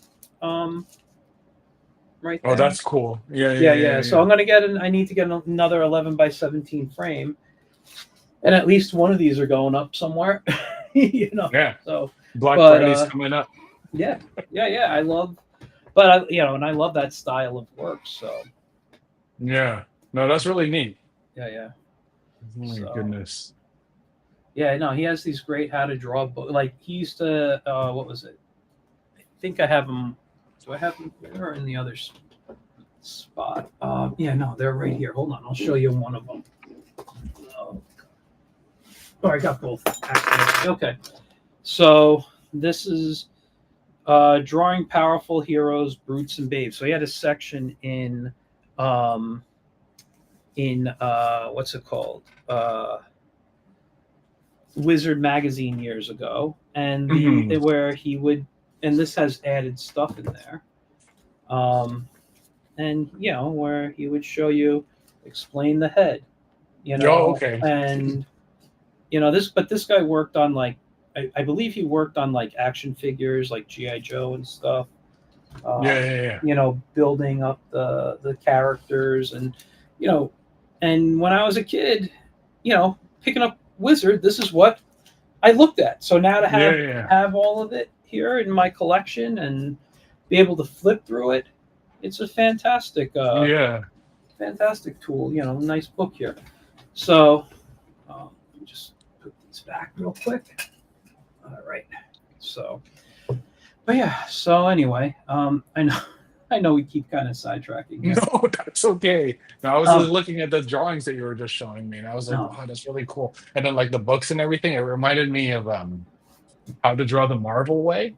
Got that far away from here, but not. Yeah. And so I'm just like, man. Yeah, hold on. I'll show you what I keep near me, real quick. So I got. Well, those are those 2 books. Hold on. This is stuff I kind of go through. This I bought because I had a student I was tutoring and wanted to learn the drawing styles when he found out this book came out. This is what's his name? Brett Bean's book. Oh, Brett. Okay, yeah. You know Brett, or I think I've met him once or twice, but I never had a chance to work with him. Yeah, I mean, just look at that in there. How to build backgrounds up. And by the way, for just I don't know if you knew this about the CGMA Fundamentals of Character Design class. He created that class. He did. Oh, he did. Yeah, he did all the videos for it. So now this is from Ken Landgraf, who was an assistant to Gil Kane, who was one of my favorite artists. And is it Kent Holmgren? Ken Landgraf. Oh, Landgraf. Okay. Yeah. I totally. So he drew on the back a little Wolverine, and on this one, a She-Hulk. Those are characters he worked on. But so this was his anatomy book I decided to pick up. But I suck at horses, and I've drawn Zorro a few times. That's been published, and I'm like, well, if I ever do it again, I really need to understand horses. So it kind of breaks down how horses work and everything. And I'm like, okay. And then The last two I keep next to me are from. Oh shit! Sorry, that shouldn't have fallen off there. Are from Steve Rude. So he has his. This is his latest one. So the How to Draw Animated Nexus, which is a Yeah. comic and very much as closest to getting an Alex Toth how-to book. Oh, So yeah, yeah, yeah, yeah. and then this is his latest one I backed on his Kickstarter. Um, Figure drawing, how to draw from veteran illustrator. And it's just got, very beautiful renderings here, Yeah. understanding the structures. Then he breaks it into like posing and, hands and, I mean, ears. How many people have issues with ears? Yeah. What's this? Eyes. And, these are his notes and everything. So, I've been through this a little bit, but, I mean, This is good stuff. yeah, I remember you sent me his like YouTube oh yeah, channel. yeah. So he just had this. I think I backed this earlier in 2025, and it just came Oh, it did. Okay. in October, maybe Yeah, yeah. September, October. It was a really great book. I mean, those are the ones I look at and recommend for my quick go-tos. Yeah, yeah, yeah. But Oh my goodness. But yeah, before we go, because I'm already almost have you here at an hour and 45 minutes. I didn't realize. Oh how my long we were God. talking. No, I that's wanted okay. I wanted to talk about one thing that I Yes. love about your work that we didn't get into talking about, and that's your caricatures. You Oh, have okay. such a great sense of I'll use the word caricature, but that's not the word I want to use. There is maybe I'd go with the word silliness in there. You have Okay. such, like you really capture these great looks of characters, but it's you can tell who it is, but there's also this kind of, I don't know, this fun Oh to yeah. it. And I wanted to pull up your website. I'm gonna go do that real quick, just so I could show a few. Okay. Um, I just started it was it a couple of years. I wasn't because like like when you think of caricatures, you think of like the really cool stuff. I like Lindsay Oliveira's work and a mhm, bunch of like people from internationals. What is it? ISCA? mhm. It's and then so I think about that and everything, and I'm just like I want to get to that level or whatever. And but yet whenever it is I'm trying to have fun with it, it's really difficult for me. I don't know why. Again, I'm kind of stuck in those the rules of drawing, and I, I just need to try to get away from it. Yeah, But yeah, you have to. I mean, I think you need to stop. You've done this long enough that you're allowed to break the rules now. So forget the rules and just have fun. yeah, But yeah, yeah, like I love this. I mean, and that's Stephen King, correct? If I yeah, was getting it correct, I just yeah. want to That's make right. sure I'm saying. I mean, every time I saw this, I'm like, that is a great piece. It kind of reminds me a little bit of like a Bill Plimpton sketch, you know. Yeah, yeah, yeah, yeah, yeah, yeah, yeah. And I think that's something that I like. But when you look at what's his name here? I I know forget his who name. You know, Carl. Is that Carl. Carl Urban? Is that his name? Is that it? I feel like that's what it is. But is it? That's I'm the one thinking from The Boys, right? That's Carl, where you're getting him from. Carl Urban. Yeah, that's him. Yeah, he was in Lord of the Rings. He was He actually. was? Oh my No, God, yeah. was he? He was. I forget which movie he comes in, but he was in Lord of the Rings. He was He in. is? I didn't know that. Was he the new Judge Dredd, Was he? or I didn't know that. Oh my or God. he wasn't the new RoboCop? I don't think. I think he was either the new Judge Dredd or the new RoboCop. He was. His one of his first roles, I think, was he was in Xena, Warrior Princess. Oh Uh, my God. Uh-huh. yeah, I watched a video on him recently. Like, came up on like an Instagram reel. I was flipping, Yeah. and he was like, and they were talking about him. But yeah, he's been in a lot of stuff here. Your Homelander's great here, and your I'm blanking on all these people's names here, but Walking Dead. Yeah.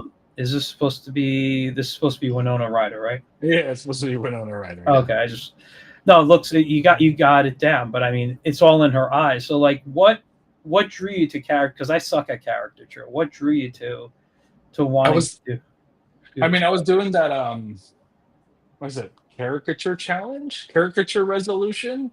That was in Mhm. January of this year, and then so it happens every January. That it's just a caricature that you're gonna have to do each day, and then so I just wanted to challenge myself to see if I could actually do it and not think too much about um not think too much about trying to get it accurate, but yet just trying to have fun with it, while still Yeah. trying to maintain structure and all those things. And then so I just try to keep up with it as much as possible. And I did like what is it?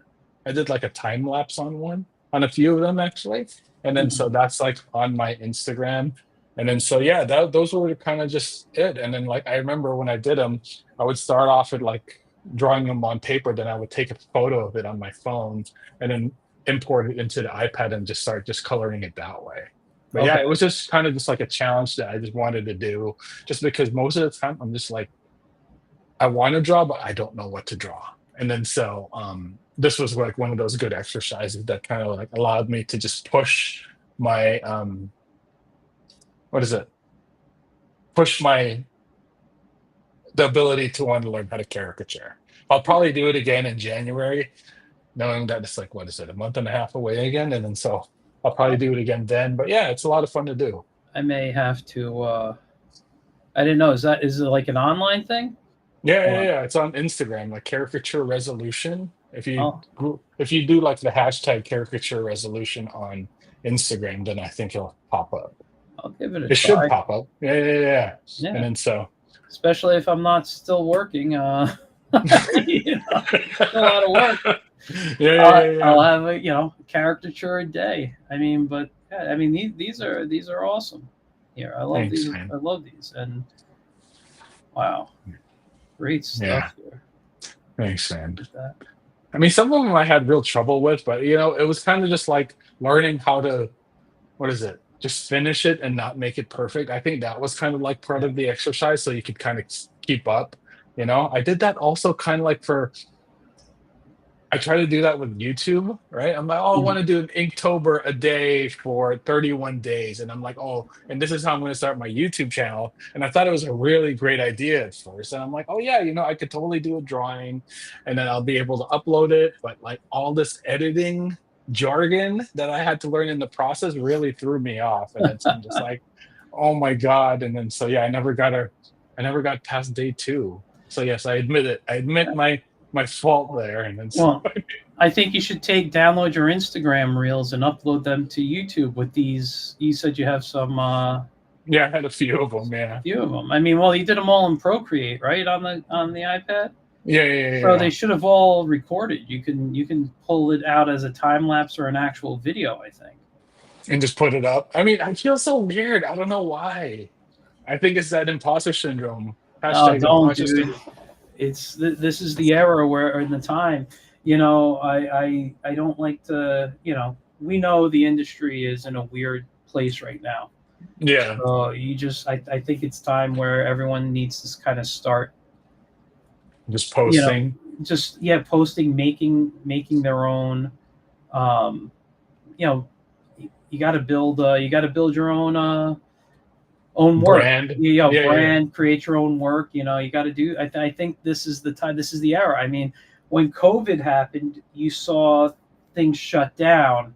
Not the animation world because everyone could work from home doing that, but like you look at things like me with comics where comic shops weren't allowing people in. How do we get our stuff? All of a sudden, Kickstarter started going up Yeah. for all these independent comics, and there's a rise on independent. Excuse me, sorry. There was a rise on independent comics, Yeah. and it's still going, and it's still a big thing. And I've seen comic shops close. I've literally seen the two that I would go to by my house go out of business less than a year of each other, you know, Yeah. Yeah. and people are moving to crowdfunding for what they like, and I think that might be the direction people should be looking into. You know, there's an old, and I don't know if I ever sent it to you when you taught or whatever, but there was an old clip I used to show my students from Ralph Bakshi. It was Yeah. about a 10-minute video that he did from San Diego Comic-Con, and it was Okay. basically him being interviewed, and he's like, what, and this was, you know, early 2000s probably the video was from, and he was Yeah. like, why are you guys all trying to go get jobs?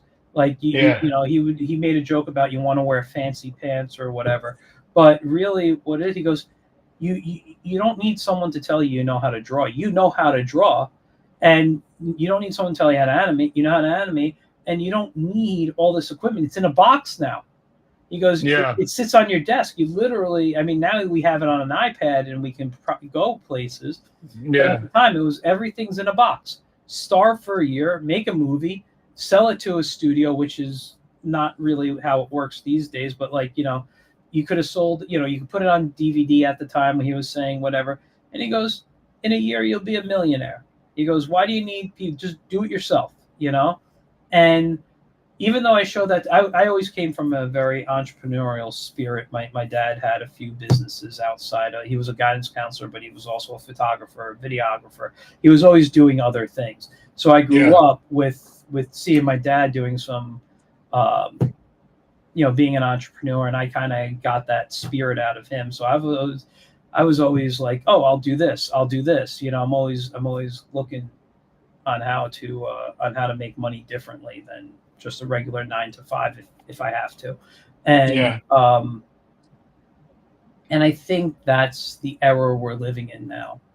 You know, I really do. I really think it's time where we take advantage of crowdfunding, whether it's Patreon, whether it's you know, whatever, Kickstarter, Indiegogo, whatever you choose to use. And people, you know, you start a YouTube channel. You want to be an animator? Animate some stuff. That's it. Get together with your friends. Have a few people do some voices. Have a few people, you know, someone create the background. Someone do whatever, and animate. Sure, it might take you a few months to put out a 3-minute cartoon, but you can do a 3-minute cartoon, Yeah. you know, and then you do a series of them or whatever. And Yeah. you know how to tell a story, you know, whether it's always to be continued or whatever, you know, and you do that, and you see, you know, you see what you can pull out of it. I mean, Yeah. you know, I mean, I know there's other sites, but I'm just saying, you know, you find what sites work for you for promoting. You know, I look at things this way: there's Instagram and there's Facebook. Those are the two big ones, in my opinion, for Mhm. artists. For art, I mean, Yeah. X is okay, but you know, it just moves so fast in the feed, you don't know what's there anymore.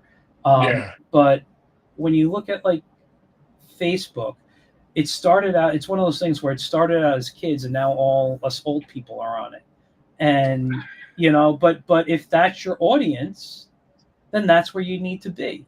And I Yeah. think Instagram is great with the short, doing a short video, doing you know, posting your work, whatever it is, and creating things out there, because you'll find the younger audience, and you know, you'll find both on Instagram, old and young. You know, it's just a matter of how you get it out to the people, and if Yeah. you can get into their algorithms and stuff. Yeah. Yeah. So in my opinion, being an entrepreneur is the way to go these days. You know, Yeah. and trying to figure out what can be done. And you know, I'd love to see, I don't know, something of yours. I mean, I love, you know, obviously I can see you're using Procreate, you know, you're using basic brushes, you're not going crazy on here. You're using the most simplest stuff, and you're creating beautiful artwork here. Um, you Thank know, you. Yeah. even when I look like your illustration work, I'm just going to show it off. I showed the Mr. Rogers today, who listen, I'm a huge Mr. Rogers Yeah. fan. No, I am too. And you know, and I don't know if I ever told the story on the air. He's the reason I wasn't scared. I know that I wanted to get into the entertainment world. Now, I've actually worked with puppets. I used to build and perform marionettes and rod puppets. I like hand puppets like he has there. I love Muppet style puppets. It's the whole thing. But when I was a kid, I used to be scared of the Lou Ferrigno Incredible Hulk show.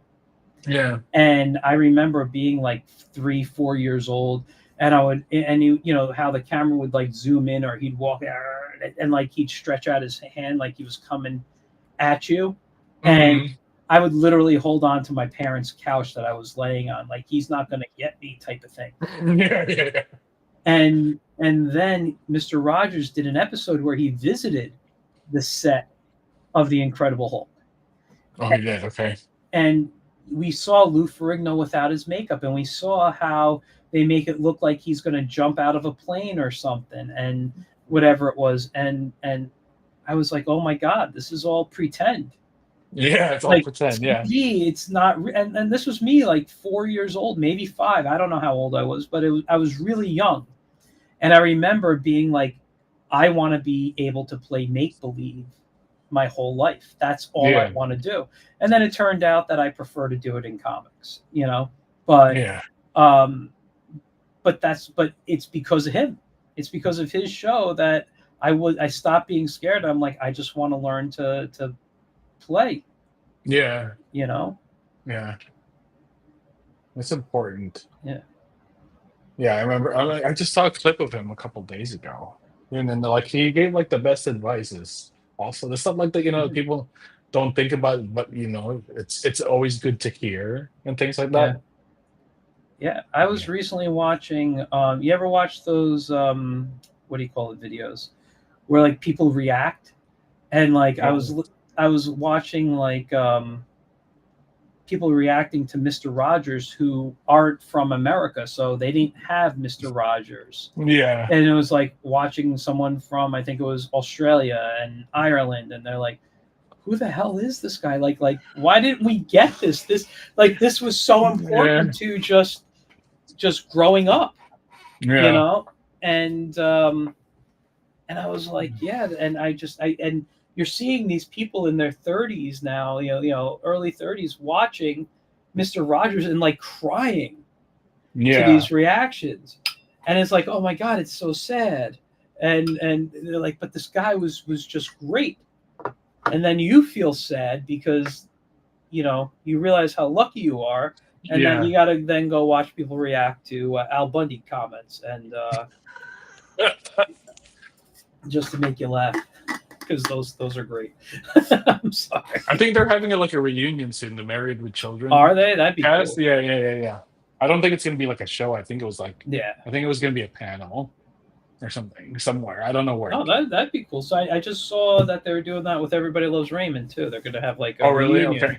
thing. So yeah, all Oh the my. old stuff back in. So hold on, I just want to say to Dylan, I saw the comments. So you got a new Dylan's a cartoonist animator, and he's got a new pilot he's working on called Space Fantasy. Oh, Sounds very good. cool.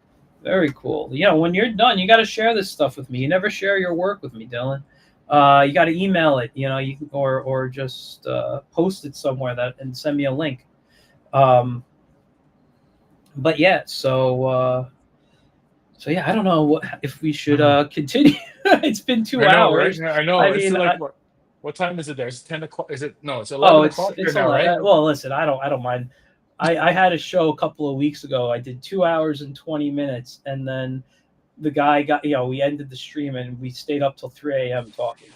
Oh my goodness. Yeah, sometimes that happens. I mean, it was I enjoy that stuff, Yeah, yeah, but yeah. it's No, it's always it's fun chit chatting for yeah, sure, exactly, And so exactly. yeah, yeah, yeah, yeah. And but I don't want to keep you too. It's 9 o'clock, right? No, 8 o'clock. Eight 8 o'clock. o'clock. Yeah, yeah. I still Yeah. have to have dinner.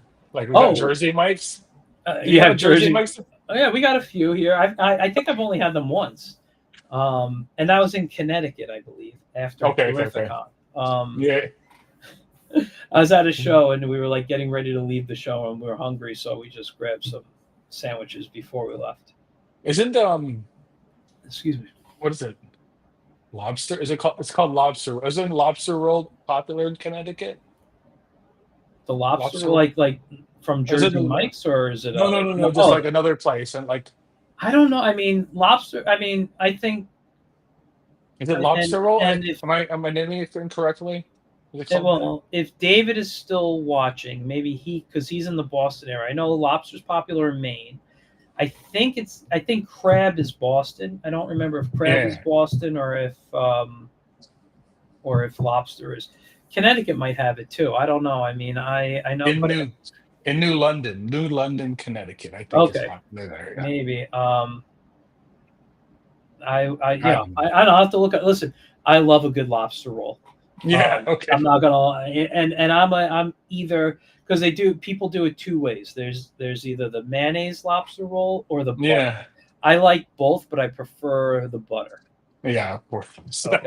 I think anybody would. Yeah, yeah, Yeah, yeah, yeah. yeah. I mean, both are good, but when you have a nice hot lobster roll with melted butter on top, oh God, that is so damn good. Yeah, I don't know how, because I went to Vegas over the weekend and my wife ordered the lobster roll, and then she was like, "Do you want the hot one or the cold one?" And I'm like, I don't have a preference because I don't eat them that often. And then Mhm. I'm just like, I think hot, obviously, preferably, Yeah, just because I that's like the my butter sandwiches one. warm. Yeah, Yeah, yeah, yeah, and I'm just like, oh, this one's good. I don't know how someone can eat this cold. I'm just not used to Mhm. it or anything, so that's fine. Yeah. No, actually I love cold food, so Yeah, yeah, yeah. I do. I'll eat cold soup from the day before. Oh my Like god. it's like I don't know what it is. The only thing I want hot is my coffee, really, or my tea. Got it. Okay. I don't like iced coffee. I know, but I know your bio says you're out looking constantly for the perfect iced Americano. That's right. And Yeah, and I haven't found it yet. I yeah, mean, I made one here at home, but that's I'm okay with. But yeah, I've yet to find something worth going to. You know? listen. I feel the same way about my coffee. I mean, I'll go places. I'll drink coffee if if I feel I need it.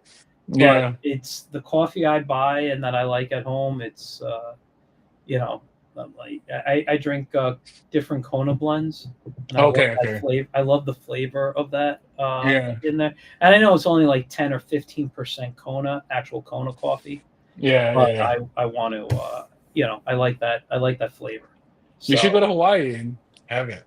I would Have you love to. gone? No, I told you I haven't left the East Coast. Oh my Actually, that's god. not true. I went to Spain a couple of years ago. Uh-huh. Was because of CGMA. Oh, Uh, you did. Okay. well, just for those who don't know CGMA, I'm not going to go into the whole story, but they were bought by Domestica. Domestica's company is in Spain, and they had to do a whole thing where they brought us out to Spain a few years ago, and I met the people there, and I met from different parts. We were in Madrid. People from Barcelona came in, and Yeah. from Yeah. other countries, and the other Mhm. companies they own, and it was an okay time. I'm not gonna Was lie. it? Oh, It was there for work, yeah. so I got to see Madrid. My wife came with me, and she got to see Madrid, Yeah. and I mean the food was great. I Yeah. will say that. But yeah, and then we came back, and I have no interest in ever going again. Um, Yeah. and Yeah, but you know what? I tell people that I joke. I know it's a joke when I say it, but I think I'm pretty good with it. If I want to visit Europe, I'll just go to Disney World and go to Epcot, and I could visit a bunch of countries. The food's authentic. Why not? Yeah. It's Yeah. Exactly. I don't need to like this is the thing about me, and it has nothing to do with me being lazy. It has nothing to do with me having like arthritis in my knees and hips and don't want to walk for long periods of time. I don't want to be a tourist anymore. Yeah. It's I don't. exhausting. Yeah, it's like if I want a vacation, like literally my vacation is don't call me. I'm going to take the phone off the hook and I just want to watch movies and draw and eat. Yeah. Which isn't too different than the way I live right now, but I just don't want to be bothered. Yeah. Yeah. Yeah. That's my vacation. Yeah. Um, Otherwise, it's I'm in a new place. Well, now I got to make sure I see this and I see this and this, Yeah. and I'm like, yeah, it's nice. It would have Yeah. been nicer if I didn't have to walk all this time and you know and be Yeah. exhausted and whatever. So I'm kind of over vacation. I kind of Yeah, it's you it's need a vacation from the vacation. exactly. You're more tired Yeah, when you come back. yeah, yeah, yeah, exactly. It took me 2 days to get over driving back from Florida. Yeah, I mean, So we're not as young as we used to be, yeah, unfortunately. yeah. You know, so But even then, oh my maybe that was my god. laziness. Maybe I don't know. It was Yeah, yeah, when I was young, I was lazy. Now I'm just old and tired. yeah. Yes, I know. Seriously, that's me all the time. I'm just like, oh god, dude. Yeah, Oh, yeah. Anyway, let me let you go. Let's wrap it up for today. Your social media is Ivan Mendoza Art on Instagram. Instagram, yes. Ivan Yes, Mendoza Art. and IvanMendozaArt.com for my portfolio yeah, website. so that one I was just showing, and on YouTube. Even though you only have 2 videos up, I know more are coming. So Ivan Mendoza Art on YouTube as well. That's right. Yeah. So that's I'm trying to keep it like Yes, the same everywhere across the board. that's smart. I couldn't do that, unfortunately. Okay. Okay. Well, I couldn't do it. I'll go into. I don't want to keep you with other stories. No, no, no, But no, no but worries. Okay. anyway, guys. First of all, Ivan, thank you for coming on. I would No, love thank you for to having me. I have appreciate it. you It's always back. fun talking. Yeah, that's what I'm saying. Number one, you got to come back. We got to have another conversation at Yes. some point. But we'll definitely chat before Okay. that. And again, please follow Ivan at Ivan Mendoza Art. And next week, we are not going to have a show because it is Thanksgiving. Oh, that's right. Happy Thanksgiving, Yes, everybody. happy Thanksgiving to everybody. I might come on and stream a little drawing, depending if I'm up to it or not. But I'm not going to have a guest to interview and chat with. So you'll just get me if I decide to do it. So anyway, Dylan, thank you for watching. David, thank you for watching. Everybody who watched tonight, thank you. If you're watching in the future, I really appreciate it. I'll see you guys soon. I'll be back not this week, but the following week. So if I don't see you next week, have a great Thanksgiving, and we're gonna start very soon a holiday season, Oh my possibly goodness. a show. That's Yes. All right, guys. Have a great all right. night. All You right. too, man. I'll talk to you Bye. soon. Talk to you. Bye. Bye.